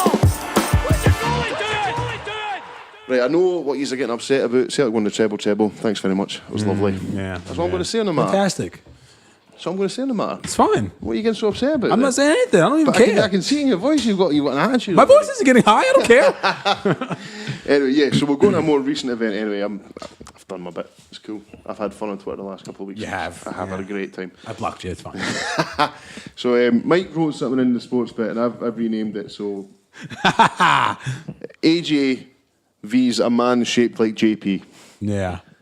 I'm so happy, man. Do you not like him? It's not that it's not that I don't like Anthony Joshua, and I know a lot of people are down on him, but I don't focus on boxing that much. But when I see the things I see him like that, there's a hard-working young guy who's doing well. Fucking go on yourself. But the man's a machine. Like, he looks like he was sculpted out of the finest marble. Yeah. Like, the man's an absolute athlete. And he was going up against this guy who I've seen workout videos on Twitter since the fight. Yeah. But if you took one look at him, he could just be any guy that works in your local pizza shop. Yeah. Do you know what I mean? Plays a game of five-a-side every now and again, but definitely he's still got a touch, but not like. But that was what he looked like. Is he American or Mexican? He's Mexican, I'm Or sure. I thought he was a Mexican American or I don't know. Yeah, Okay. but and from what I can see, AJ knocked him down once, and then this guy just took him to school, and Anthony Joshua just couldn't take the punches. But did he get hit in the back of the head, Anthony Joshua? Is that what happened or no? No, all I was going to sort of throw into that was what you actually had was an accumulation of fights against bums where Anthony Joshua is continually gassed. Make no mistake about that. Time and time and time again in his career, he's gassed. Yeah, you made the point there. You know, he looks like he's carved out of marble. And who's this wee fat guy to beat him? But the wee fat guy is an incredible counterpuncher. He has incredibly fast hands. Against a guy like that, he's thick set, muscle, slow, plodding away. After 6 rounds, he's got no gas tank. What round did he go down in? Joshua? Seventh. Ooh. And that's the thing, the wee fat guy with the fast hands, who's a wonderful counterpuncher, can see you slowing down from the second round, the third round. By the time he's got your timing, That's good it. night. That's Remember, the key in boxing, power hurts, speed kills. That's the motto. Well, you see, it's like look at guys like Tyson Fury. Have you seen him? You know, they get the foam pads out.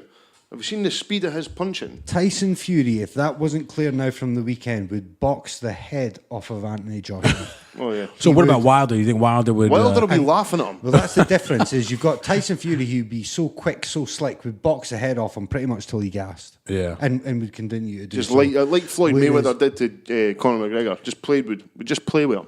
Wilder or Fury? Whereas Deontay Fury. Wilder has that insane knockout power. Yeah. That again, you know, you just take Joshua into the 6th round, the 7th round. Hands are going to Bang. come down. But the thing is, that it's easier to hit the guy with the shot because not only have you had the rounds to time the shots, the guy is also slowed down 50% by that point because he's gassed. Well, yeah. The tank is gone. You see the punches coming a mile It's away. like we were talking You about slip earlier. and you hit. When you hear, like, so I can watch. I don't really like boxing, but I can watch like MMA and appreciate a good fight. But there's people who are fucking bang into it, like my brother or Stevie Smith, Stevie Smith, Fair City, Steve Gray. Steve O'Gray. Gray. Sorry, Oh. I knew it was one of them. Apologies. But they could watch it and break something down. So can you imagine having that knowledge and actually being in the fight as well? Yeah. Because I know any time I've ever been in a fight in my life, there's been there's been no like thought to it. Whereas Yeah. these guys can like, so if you got someone like you say like, what's the boy's name? Andy Ruiz. Ruiz, yeah. or Tyson Fury, who are got a great boxing brain on them, and are these freak athletes who may look like an offensive lineman, but can move like a D tackle. Do you know what I mean? That type of thing. Bro, listen, you've got one guy who looks like, as you said, he was carved out of marble, and you've got another guy who looked like the Michelin Man. Who's Yeah. the better conditioned fighter in there? Yeah, he fucked them up. I tell you, Right. muscles and physique is nothing when it Did comes to anybody combat notice? I think sports. he looked like he was on the gear this time. think? Well, there's a thing I read years ago, and this is total bro science, but you know when like you see a big guy and they've got that puffed out six pack? Yeah. So they've got a six pack, but it's still bloated. Yeah. From what I read in there, the basics of it is that's a clear sign of steroid abuse. Because it bloats you, and you see it on like women who are on the steroids as well, because they have a... So they're all juiced. That's what I mean, but Yeah. he never looked like that before. But he now looks like even bigger than he was, and that stomach thing. 'Cause I think he was on He's the gear. too big, man. He's too big. He Well, doesn't have apparently the... he was seen mouthing to his corner, "Why do I feel like this?" Ugh. So see from that what you will. Let's get the gossip mill going. And the Joshua's on the gear. Get them needles out of here, buddy. It came out, I love it. And then Sylvester Stallone was like on Instagram as well. Like it's a Rocky story. Do you know what I mean? It's a guy who everyone would have written off, took the fight on 6 weeks' notice. Joshua probably thought he was fighting another bum. There was another title defence notched up, and then he goes into the Wilder fight bigger than he ever was. Yeah. Didn't go down like that. That's the problem with somebody who's overhyped and overinflated, is that they generally get found out before they get to the stage where they should have been found out. If that makes Yeah. sense. Yeah, You yeah. know, if he'd gone to Tyson Fury or Deontay Wilder, he would have been found out, but he's been found out at that level just below that. on that. Which actually goes to show you probably what his true level is. What a marketing and PR job But they've then done would that you guy, see though. when you It's say- been like that with boxing for Bro, years, he though. could Yeah. walk away now with millions. He got. Probably That's in why the I bank, actually man. saved that tweet. He's got. Just walk away, man. How much money did he get? You just starting to get you know- punched. did in your 20 fucking million head. Joshua got, and Ruiz got 5. There's got to be a way to fix that. That's ridiculous. Like, if you then- got your ass kicked, I mean, yeah, you're the draw. Fair enough. But That's what they're talking about for the rematch. no, Oh, that's what he got what for the that's what original they've fight. earned. Yeah. Okay, so yeah, for the rematch, you'd be looking at it saying probably a 50-50 purse then. Oh, yeah.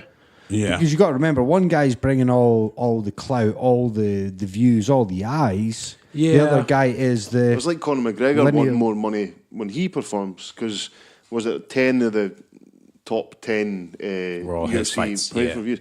See, on that point as well, would you put Conor McGregor in that same category, Being found out. being found out? Or would you say when he beat Diaz on the way back? Or do you reckon that was just the case of he found his level? I need to think. Because I think when was it Alvarez that he sparked with that beautiful comedy when he became the champ? I think Conor McGregor is probably like a goat at featherweight, but he's still got a lot to prove at lightweight. Mm-hmm. You don't go up to featherweight and dethrone the guy who was just untouchable for 10 years without being special. Mm-hmm. No doubt about it. Well, And the way he that's dismantled Alvarez was pretty special was at beautiful. lightweight. But the problem is at lightweight, you're fighting guys who are much, much bigger. So you go up to lightweight, he begins to look more ordinary because he's in against bigger guys like Khabib. Guys who are cutting down to Or get to that level. He's rather in with than- guys like Nate Diaz. Nate Diaz is another. That's natural in sport, Diaz is man. another Like, one you of probably those- can't even make 145 anymore. Let's be Nate honest. Diaz is probably one of those guys as well that you wouldn't look at and think what an absolute brawler. But his jiu-jitsu I and his would. boxing, you know what I mean? But like compared to like if you put him next to a guy like Anthony Joshua, I mean, would you say he looks more athletic? Which one of these people looks more athletic? I know what you're saying, but Yeah. to be like high up in MMA, you know, physique is and everything, you generally know that, yeah, he looks chiseled, he looks Roy great, he's a Nelson. great striker, whatever. But yeah, exactly, you look at somebody like Roy Nelson or Mark Hunt, you know, they're probably just going to spark you Fucking clean love out. Mark Hunt, man. An absolute. Was he Samoan, eh? Or was he The Kiwi? Australian, Samoan He's kinda. just an Big absolute boys, those Polynesian beast, boys, yeah, man. Thick They're kings. fucking big boys. Yeah, Bunch are of thick thick kings. kings. Why do you think they're so good at the rugby? Oh boy, they're like I don't even know, man. they're they're- just they're big, just the fast genetics. No, people. that's Yeah, The- it is the- genetics. their That's all it genes, is. Their bone structure, their muscle structure is different from, say, you know, like we would be. Yeah, Yeah, we're the same Thick size, which boys. is not as quick or strong. Like But it's then that's why, you know, a lot of, you know, black athletes excel at track and field, those Yeah. kind of sports, because the bone structure and the muscle structure is actually superior. quick twitch muscles. Yeah. It's far superior to, say, what a white European person, that gene pool would have. Yeah. That's why they excel in those sports. There you go, man. Right, fucking getting deep tonight. Get a couple of Guinness, got a couple of cigars going. This is a wild episode, man. So, so where yeah, does? Celtic won the treble last Oh, week. wait, hold yeah. on, wait. So what's United what's didn't get next for promoted. Ruiz? You think a rematch is next for Ruiz? Has to be, He's yeah. come out and said he'd take the rematch, and to be fair, look, Why not? like you said, like we said there, even if what actually did happen was a freak incident. Yeah. So let's say like It wasn't, though. No, that's what I'm saying. But say for instance, it was like say Joshua comes back, he's got himself back, he's trained well, and he fucking dismantles Ruiz. Ruiz has already had his moment, and the second time around, he's fucking getting a bigger purse. He's got nothing to lose in that respect. It's like the old sort of question: Would you rather have a really consistent, long-lived, high, you know, career at the highest level of sport, or would you rather be a flashbang, one in the pan, kind That's of what- kind of like world yeah. champion? Yeah. Or That's rather what have I'm a long saying, career where you say never is made there it. Is there a disrespect then in him saying, "Came up, no, I don't actually." He's not. See, like you say, it was just his night. Do you know what I mean? Just like when a big team gets beaten by a wee team, things like that. It was just his night, and he knows that. Is there any disrespect in him taking a final payday? I don't rather than agree. I don't taking agree that more- it was No, that's his not what I'm night. saying. I'm just saying as a for instance. Right, I'm sorry. not trying to take away. Wait, say it Ruiz again, at say it all. again. So, say Ruiz wasn't a good boxer. Yeah. And that was just his night. Yeah. That was his night, and he takes the rematch, gets an absolute spanking, Mm-hmm. takes a massive payoff, sides off into the sun. Okay. Is there less respect in that than taking a doing and then continuing to take doings and to go and then just dissolve into mediocrity, or just live as that fucking. I fucking smacked Anthony Joshua about, made him look like a bitch, and then settled. I mean, I wouldn't think any less of him either way. I mean, he still did beat Anthony Joshua. He still did win all the belts. So, I mean, there's respect either way. But that's what Michael Spinks did. Michael Spinks was undefeated champion boxer, and I think Michael Spinks was undisputed light heavyweight champion and then lineal heavyweight champion of the world. Then he got smashed to pieces by a guy called Mike Tyson, and he never fought again. Well, that guy, and he yeah. retired with a record of 32-1. Yeah. So he hit that first loss to a guy, That really That's and like he the walked away Undertaker. at that point. Like So when the Undertaker there's gave up that comparison. WrestleMania streak for Brock Lesnar. So- Bad move. But there's the point you're making, saying comment, I suppose. There's somebody like Michael Spinks, dominates, takes one loss to a guy who's then going to go on and dominate, and just walked away. Yeah. Oh, because it's the next person, you mean? He's kind of passing it off. Okay. Well, yeah. He took one loss, he walked away. You would though, like especially now what they know about even just one CTE and all that big stuff, punch. yeah. Yeah, that so too. say a guy like Conor McGregor. Conor McGregor went the first part of his career barely getting touched, and then as he slows down, he went in the ring with fucking Floyd Mayweather, who threw more punches in that fight than he probably ever has in his puff. So I mean, he went in with Khabib, who's a fucking big bastard. You ever, watch guys like James Toney or anything like that? Boxer called James Toney. No. You listen to their speech now. It's all slurred. They and sound like fucked me up, after yeah. 10 Guinnesses. That's what I'm saying, man. Yeah, You're like, like, but what? it's- and the shit they know now, like that's what Conor McGregor's coach when he was on Joe Rogan. I think he said after the Alvarez fight, or after the Mayweather fight, after one big one, he was like, that's it, well done. Go and just fucking. Yeah, why not? Yeah, Do do you know something what I mean? else. You've made your grandkids won't have problems for money. Do Yeah. you know what I mean? So like, just stop it. But then you kept going. Yeah. Do you know what I mean? It's you got to think. Like I played 2 years of American football, and I fucking hurt. I just feel better now. Yeah, I have to do yoga 5 times a week just for my back not to hurt. Yeah. You know what I mean? I don't have that clearly. But saying that, if Ruiz can do it, I can do it. All right, let's get into this now. How do you feel about Celtic winning the? Why is it treble? It should be triple. Treble. Oh, it's the treble. Because what they refer to when you win any 3 cups in a season in football, it's called a treble. In English, Domestic treble. Domestic treble. A domestic treble. Yeah, How so- did you feel, Jordan, when your team won the treble? No, actually, I All right, so now we're going to get on to. I'm not going to try and go because like it was amazing for me. I'm not interested in how shit it made other teams feel. Like it was some buzz. Take the high road, No, I mean, see, like I grew up in the 90s in a street full of Oh Rangers my fans. God! I hear this every. Did you walk to school in the week, man. snow did, with man, no I watched shoes it. on? And But no, it was just good, and like I got to watch it with my old man and my wee laddie, and this was my favourite because this was a fucking hard game. Didn't he play well? Teams getting pressure for left, right, and centre. Is Lennon getting the job as he know? What do you think about him getting the job? I'm not upset about it. who got the job? Neil Lennon. Oh, he did get it. Yeah. Oh, all right. Like I get the frustrations, but the fact of the matter is that the worst thing we can be doing is when the board have given us a manager, then we're like, I don't want this manager. Especially at this point, You don't really want that. the majority don't, and I would have been happy if someone else got it, but I'm not going to sit and kick off that Neil Lennon's got it because I think it's the last thing they need is somebody else bitching and being on his back because it must be a nightmare. Like if you have been given and he's a fan. So what's he going to say? No. Is he going to turn down... Do you know what I mean? Would you turn down the Dundee United job? Would you turn down the Giants job if you were a manager? No, I You get know what I'm saying? that. So like... Don't think we could do any worse. The thing is, like, Lennon did well when he was there. He's got a good eye for a player, and it's the best of a bad situation, if you ask me. But Alright. I'm not going to sit and be like, oh, I'm pure shite myself for Rangers. I reckon it'll definitely be a lot closer.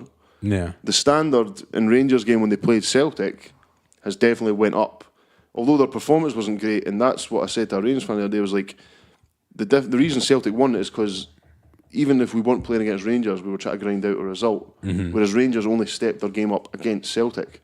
Yeah. Which is why they dropped so many points. And I'm not saying that as a criticism because like when they stepped up when it meant something to the fans or whatever for the Old Firm, Yeah. it's like Davey O said, every Old Firm means something, Yeah.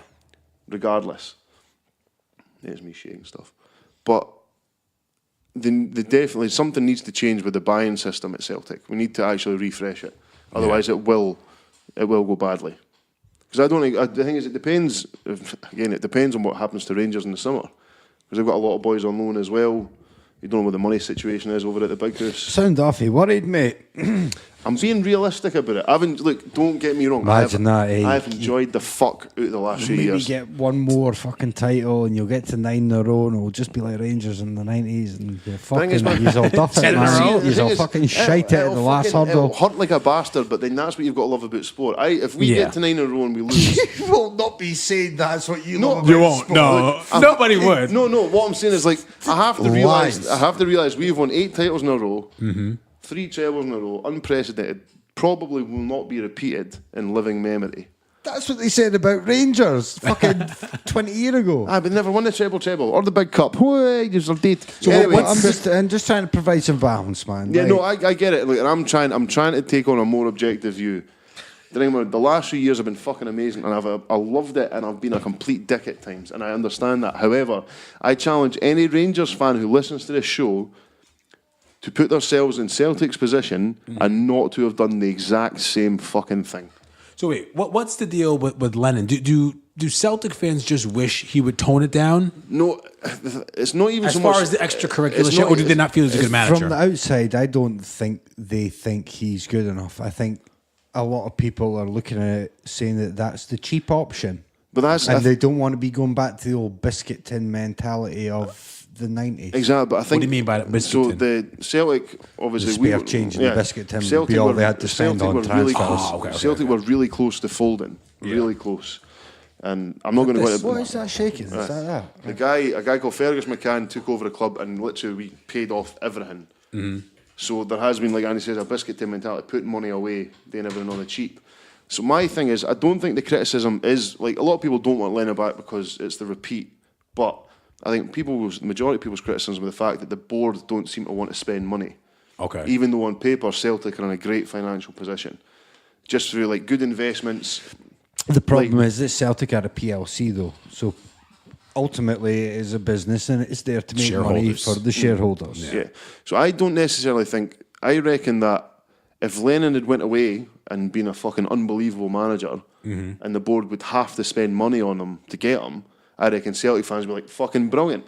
But the fact of the matter is he's not done great, he's not done terribly.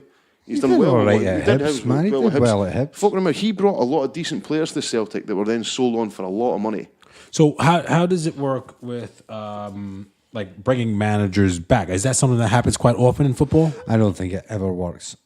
It doesn't he? No, but has it happened often in history where a manager comes and then comes back? Of course, Yeah? it happens with players all the now. time. Look, I think if Lennon can do what he did before, it might not be the prettiest football, but it'll get results. However, it doesn't lie with Lennon.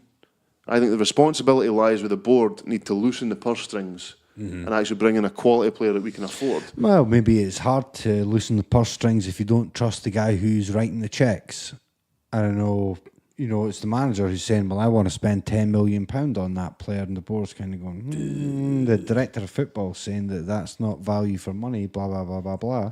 Exactly, yeah. So But what you were saying about the shareholders, if it's a PLC, they have their first obligation is to, make Make money for the money. shareholders. But if the shareholders are Celtic supporters, there's not many people that have bought into Celtic that It doesn't matter aren't. what the supporters think. The answer to the shareholders.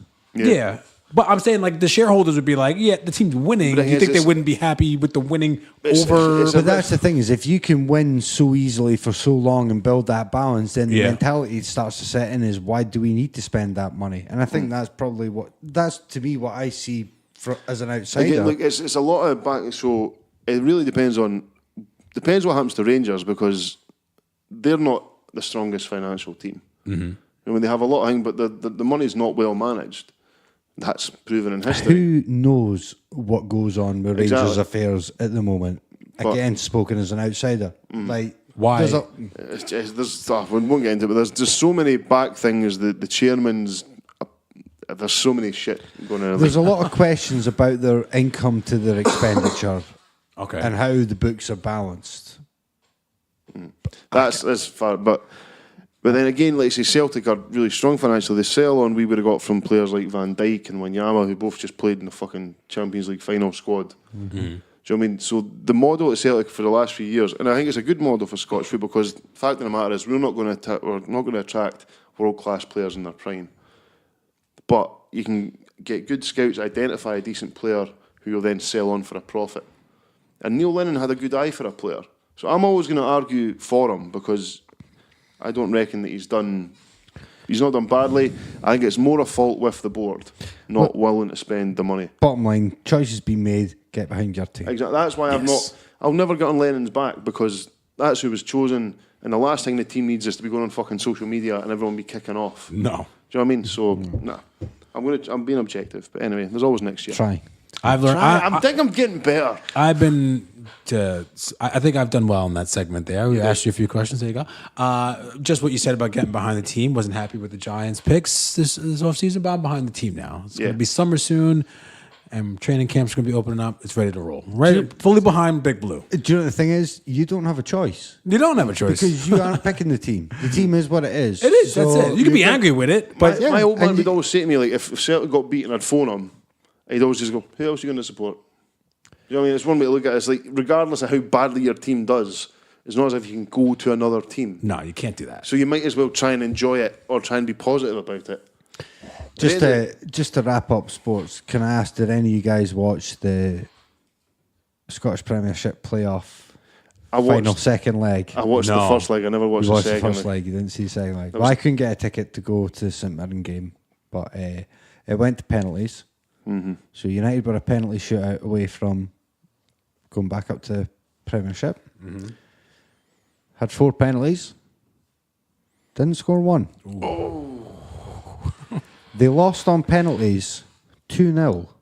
I don't think I've ever seen a penalty shootout so bad in my life. And shout out to Steph, who was on the show from the Goat Boy. I followed 2 weeks him before, that day. Yeah, because Steph had managed to source a ticket, I think, for him and his kid. I think it was his kid, Yeah. So I was like, fair play, and I was loving his tangerine check shirt, by the way, deadly.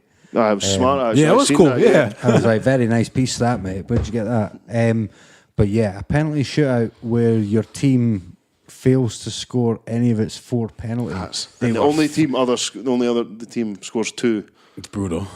That's a There was grand only penalty. 8 penalties Saying that, taken. I will and, say, I watched 2-0. the first leg on the train Jeez, coming back it was up for Reading, bad, and it man. was a poor game. And I was sitting there, I was buzzing, right, because we'd had a rake. We got this is a wee side story, but like, we got on the train, and my work has to pay for first class if it's anything over 5 hours. So I get on, and I've got a reserved seat, but Megan was in London, so we're getting the train back up. So we went and found 2 cool. seats across for each other. So we're sitting there, the carriage fills up. I've given my seat to some other guy who'd already sat down in it. Never mind. So I sit down and I find the only available seat there. So I sit down and the manager comes across to me and she's like, so there's an old American lady who has got an anytime first class ticket, doesn't realise that doesn't mean she's guaranteed a seat. Yeah. Can you let her sit here and we'll sort you out with some extra free booze? So it was like a wee wheelchair space. So I just dumped my duffel bag down. I just sat in the aisle for more booze, mate. The thing is, so we sat, so like they come round at like once an hour or something and give you a tiny wee bottle of gin or whatever you want to drink, like a wee stubby can of beer. Yeah. But every time they came round, they would give us 2 each. Hey. As gin. You and Megan. Then me and Megan. All right. And then the woman, like, so we ended up sitting, because of the whole mix-up, we sat and explained to this old American woman how the anytime ticket works, and then the guy next to her got involved, and then we all ended up chatting for like 3 hours. It was a great laugh. And then everyone else got off. We got a table to ourselves, and the woman, before they changed servers, came up and gave us 2 bottles of Prosecco. Oh, nice. She said, thanks very much for that. Oh, man. So by that point, I was like half gone. Lobbed up my phone, stuck my headphones on, Megan went for a nap, sitting drinking my free gin and tonic, like buzzing for this playoff game, because the commentator's like, this is going to be fucking brilliant. Both teams going for it. No. Fucking no. And I was like, at least it'll be penalties. And I'll go to a second leg. I was like, are you fucking kidding me?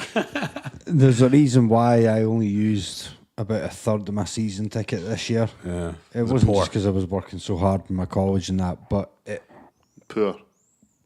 it's tough to get motivated for it every week. It really is. Oh, when I think, I've got to drive to Dundee and then all I'm going to spend during the day and that, maybe go for a quick pint before the game, whatever, and all that. And I think about it and add it up and I go, am I really fancying Ross County at home or fucking freezing cold? Pissing down with rain. Fucking January night, it's pissing with rain. I'm just like, Ken, what? I've got too much on. I'll skip it. Yeah. Man, that penalty shootout. That sounds good. That was like some weekend league penalty shootouts, man. That was fucking terrible. I'm sorry. Has anybody ever had their team go on a penalty shootout and fail to score one penalty when they've had 4 attempts? I've done it on I've seen FIFA a teams couple beaten times. 3-0. You missed The the FIFA first 3 and penalties they are scored fucked 3. But no, has anybody ever fucking lost a penalty shootout having taken 4 penalties and failed to score one? Didn't deserve to go up. And it brutal. pains me to say that. They didn't deserve to go up. No, because they would have gone up and they would have gone straight back down because the squad and the team is not good enough. So, Ken, what? Fucking wrap sports up. I'm raging. Wait, before we wrap up, did you want to touch on the Paul Gascoigne video? Was that real, first of all? It was. What it is. What's this? Have you not seen this? No. So Google it. It's hard to hear it. as he whispers at him, like he obviously doesn't realise he's being videoed. So I don't know, maybe the guy was live streaming, or I don't know the background to it, but I just fucking like Maybe it was just a moment of weakness. You never know. I don't know if he's still been in bad shape he's been for a on and while. off. Yeah, he's All not right. really, because you'll see him. He'll pop up on a TV. Like even like it was last month, he went on and he played like a minute and a half in a charity match at Tottenham's ground. And it was all really nice, and now this is a month later, and he's off his napper. Do you know, he's. I don't want to say it, but he's one of these guys that he'll probably be dead within 5 years, and you go, "That's fucking terrible." But I wasn't surprised. No, I say this to my, I was speaking to my mum. It's brutal to say, but I'm surprised he's lasted this long, because he's run out, and like, what a player, by the way. He played for Rangers, but what a fucking player. When you watch videos back of him now, like the guy had a magical first touch. Absolutely magical. There's deceptive speed, and then obviously this nature that everyone thought it was just happy, bubbly. But he's obviously not a very well man. So I don't think he was ever no, he wasn't. quite right. You know what I mean? But it just goes to show you what, people who get famous, who take a lot of drugs, snort a lot of coke, and do a lot of drinking. Basically, that's what happens to you. Yeah, So stay off the gear. Aye, please. that's sad. Do you want to pee, and then we'll do what we're watching and listening to What first? time are we running at? This has been a fucking long one. This is like, at the moment, including the preamble, 2 hours and 2 minutes. Fucking hell. Hurry back. While he's away, I'll ask you. I put this in the chat.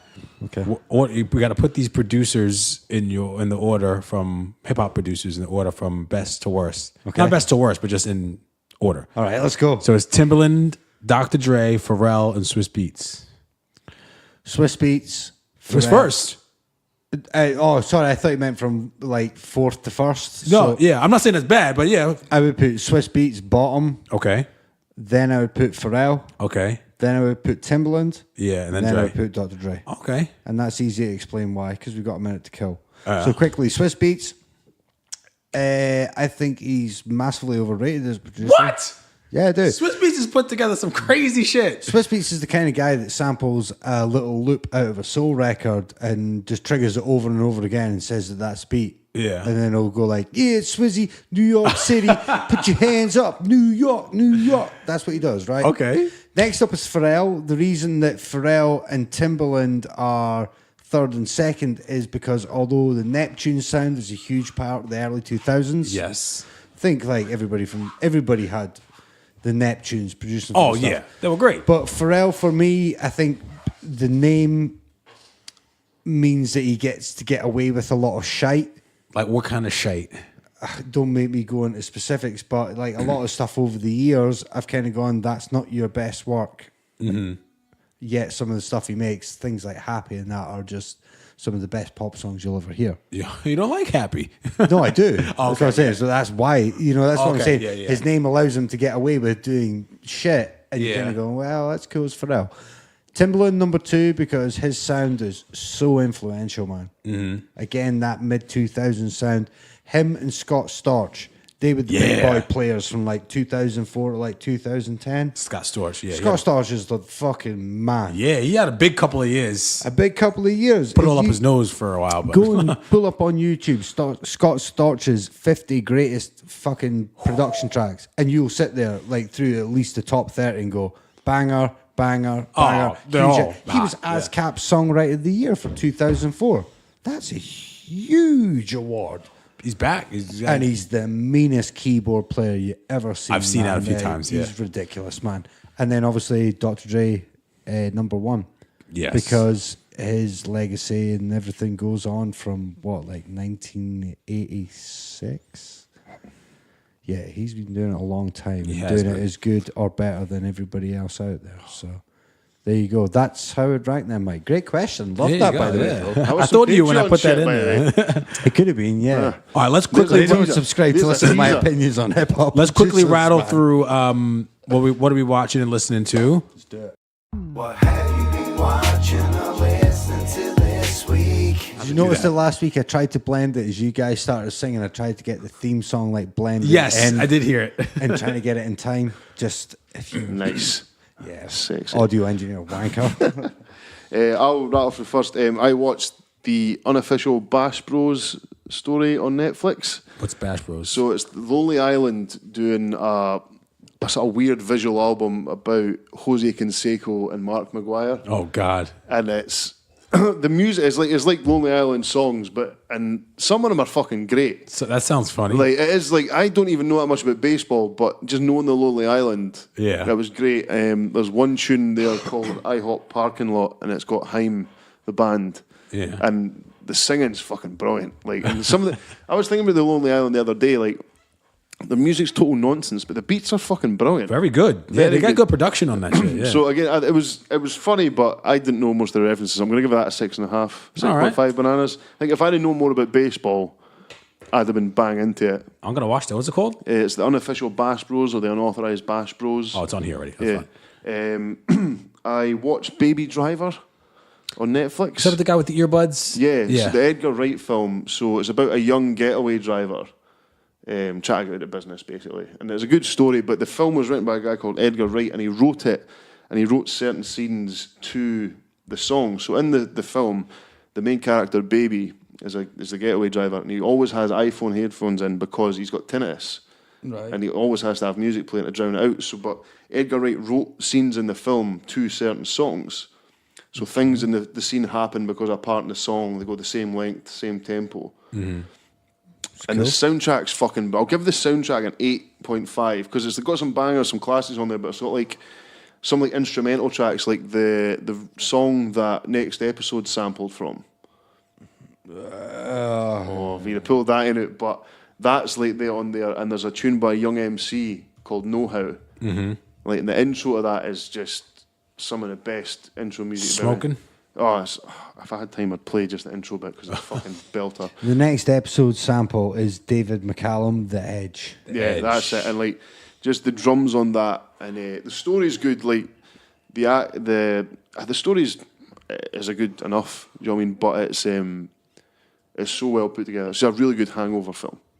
I gotta check that out. Yeah, I've really seen well that a worth bunch of times. Well worth watching. I've also been listening to a good friend of mine, Tom, is a solo artist under the artist name This Collision. It's like a sort of pop punk rock album. He released an EP called Greater and Higher. Really enjoyed that. Took me back to sort of mold. Greater and Higher. Greater and Higher by This Collision. I'm going to give that a 7.5. Eee. Produces it almost in his living room. I've been passing him Andy Mack's name for a long time. Aye, aye. It's a 7.5. And last one is a new rom-com on Netflix called Always Be My Maybe. Oh, It's American Koreans. They're like best friends. It's just a rom-com, and it's got, I don't know any of the actors' names, but it's fucking brilliant. Very funny, quite original, good casting. So that'll get a 7 bananas from me. all right. So yeah, that's 2 weeks worth of what I've been fucking up to. Andy Midak, you want to go? You can go, Mike, because I'm just looking through my history to everything I've been watching and listening to. First things first. My daughters told me to put on when I was driving them today from school. Let me put on Tina Turner. It's not Simply the Best. Not Private Dancer. What's the other? Oh, Rolling Down. Do you know what the name of that song is? Proud Mary. I had no clue. I thought it was called Rolling on the River. Proud Mary. Don't throw it out there like everyone fucking knows that. Yeah, so we were listening to that, rocking out. Inside Jokes on YouTube. A very funny comedian, Andrew Schultz, has It's a YouTube series about him and a couple of his friends that are comedians. They go and sit in a diner and they talk about offensive jokes that they've worked out in different comedy shows that are bombed, and how they can kind of punch them up to make them acceptable. So like one of them was like how one comedian says where did he go? Oh, he went to the pyramids. And he saw those and he was like, damn. He's like, America didn't treat their slaves right. All they got was cotton out of their slaves, but they got pyramids out of these. And he's like, how can I make this less offensive? And how can I make it funnier? That's pretty funny. Hold on, shit locked. Barry, also on Sky Atlantic. It's about a ex-Marine who gets into acting. Oh, well, first of all, he's ex-Marine, comes home from Afghanistan or the Middle East, wherever he was fighting, and he's a hitman. But he's trying to get out of being a hitman and get into acting, so he moves out to LA, but he still gets sucked back into the game every now and then. It's very funny. That sounds quite good, actually. It's dark. It's dark humor. It's really, really funny. Miley Cyrus has like a little EP that's come out. Yeah, checked it out. It's not bad. She got a hit on there with Ghostface Killer, by the way. Really? Yes. Whoa! That's what initially got me to listen to it. I was like, I gotta hear this. I was listening to one of his albums recently. I think it was the most recent one. It's got Michael Rappaport speaking over the intro music. My God, Fucking quality. Miley Cyrus. Combo, man. Miley Cyrus. I'll give it a Ghostface 5.5. Killer. I've seen she seems like She's all right. She can sing. She seems like she's putting a bit of effort into her. She's obviously not the thing she was when she was younger. Well, you know what I mean? Like the pop. Oh, no. You know, Okay. like the pop machine. She does what she wants now, it would seem. Yeah. So, you know what I mean? She's got a really good cover of the Arctic Monkeys, Why'd You Only Call Me When You're High? Oh. She's done for Radio 1, and it's fucking quality. Yeah, she can sing. Really fucking good. There's also the guy. Do you watch Power? Do you watch Power? I don't know. Oh, okay. Well, there's a guy who's on Power. I forgot his name, but his real name is Rotimi. And he's got an album out, which is very, very good. Check that out. Igor. What's his name? Not Chance the Rapper. It's Tyler the Creator. I knew it was three words. Tyler the Creator's album production is very, very good. The raps, I'm not really a big fan of his raps. Big fan of him, to be honest. Me neither. But after listening to this, I was like, oh, this is nice, well put together. I give that a 7.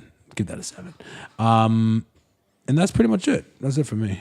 Andy Mizak. Hey, what have I got? I was just doing a wee Google search there, looking at my history. Hey.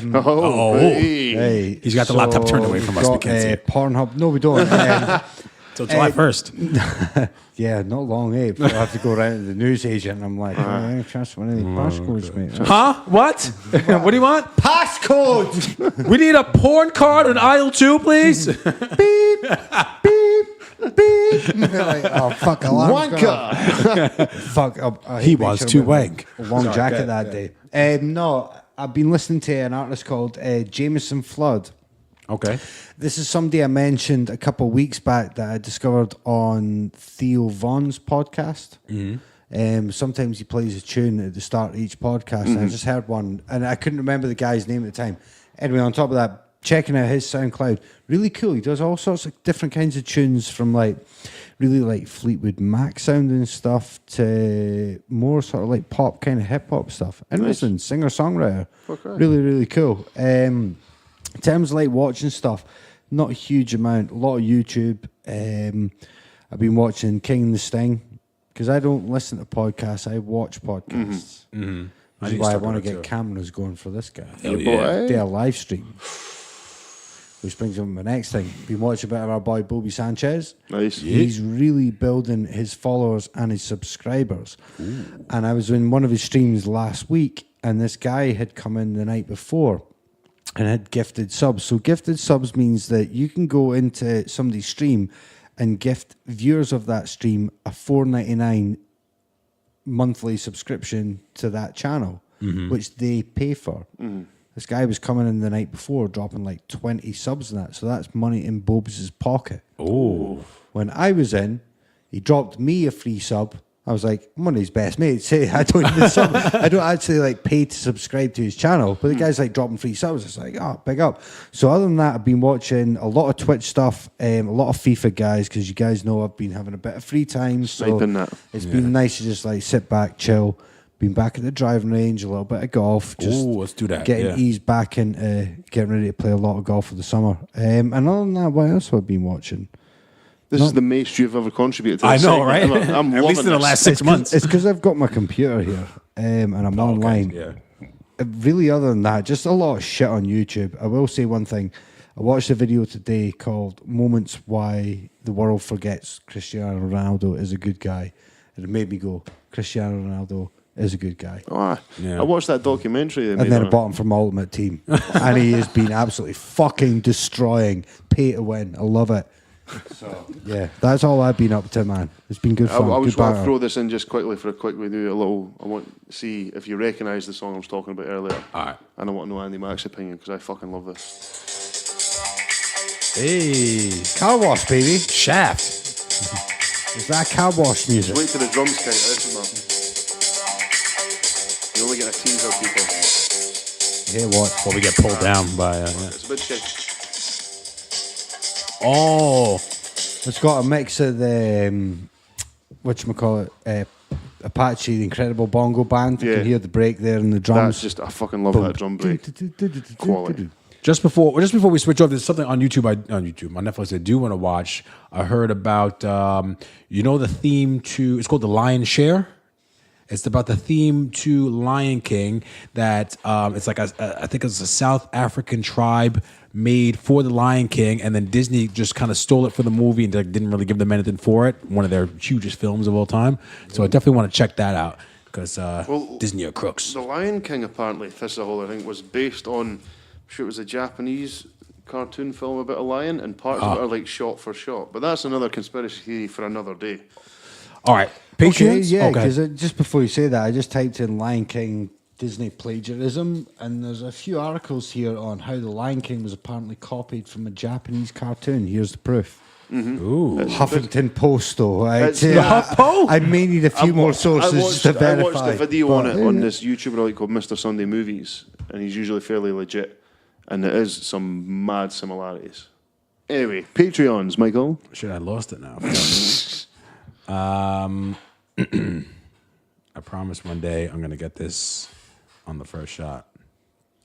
All right, Patreons. Ali Cook, Ali Cook. Andrew Henderson. Andy helped me out with the job interview I went on today. Nice. Good guy, Are you Andy. talking about that in the Patreon? The interview. Yeah. No, I didn't really have anything else to say about it. Why? Right. No, I just I'm wondered gonna have this if camera you're... used if it makes it- No, go ahead. Yeah, dive in. No, he just he just gave me a heads up about the job, and I went and applied for it, and he just gave me some other tips. So thank you, Andy. Good guy, Andy. Callum McLaughlin. Job 669. Nice. Io. Craig McCaffrey. Danielle Miller, thanks. Thank you, for signing up Danielle. recently. Davey Forrett. Fraser Reevy. Ian Shepard. Nate Black. Rachel. Hey, Rachel. All right, so Hi, I Rachel. want to give a shout out to Davey for it, who the pledge deleted, and then he felt the need to re-sign up and message to say that his bank card had expired. I want to hear your excuses, But he Davey. instantly's like, I re-upped straight away. I was like, Thank you. Good lad. Ralphie Roggs, he also had an issue with his bank card as well, he said. Roddy Bader and Stephen Tosh. Yeah. Thank you very much. So, guys, like we said earlier, we mentioned it probably about 4 hours ago. Would you come and see An Evening with Monkey Sword Fight An Evening with Maurice and Co. with Maurice and Co? Let us know in the comments. Send us a Oh. DM. I forgot to say, I'm going to give away a free T-shirt We're to gonna give away somebody in the Patreon. So could I get a number between... My phone Mama Pat's now, Scott. Could I get a They're number, on the Patreon. number between 1 and 12? Number between 1 and 12. Well, oh yeah, we can do that. But if it's, you said it's a medium. No, it's an extra large. Oh, it's an extra large. Okay, all right. You want? I think I did the last one. You want to do this one? Okay, number 4. Craig McCaffrey. McCaffrey. Send us your address details. There's a free T-shirt on its way to you. It's there. And if it's not an XL, we'll give you one that's... We'll sort it. But you'll just take it because you'll win. You're a good guy. Thank you very much to our sponsor this week, Stevie Mac Skate School. Yeah. Get at Stevie Mac, nicest guy on Perth on Facebook. All ages and capabilities are catered for. We are. You can email us at monkeyswordfightpodcast@gmail.com. I'm on Twitter at Wagwan Patrice. I am also on Twitter at _M_dots. I'm on Twitter at Macapella. And I forgot to say, we are on iTunes and Podbean, Monkey Sword Fight Podcast, and Spotify. And Spotify. Please listen to us on Spotify. Yes. Thank you very much. I've had a lot of fun. Please listen to this if you haven't already, because it is a good episode, I believe. Yeah. Take care, and we'll speak to you later. Peace. Peace.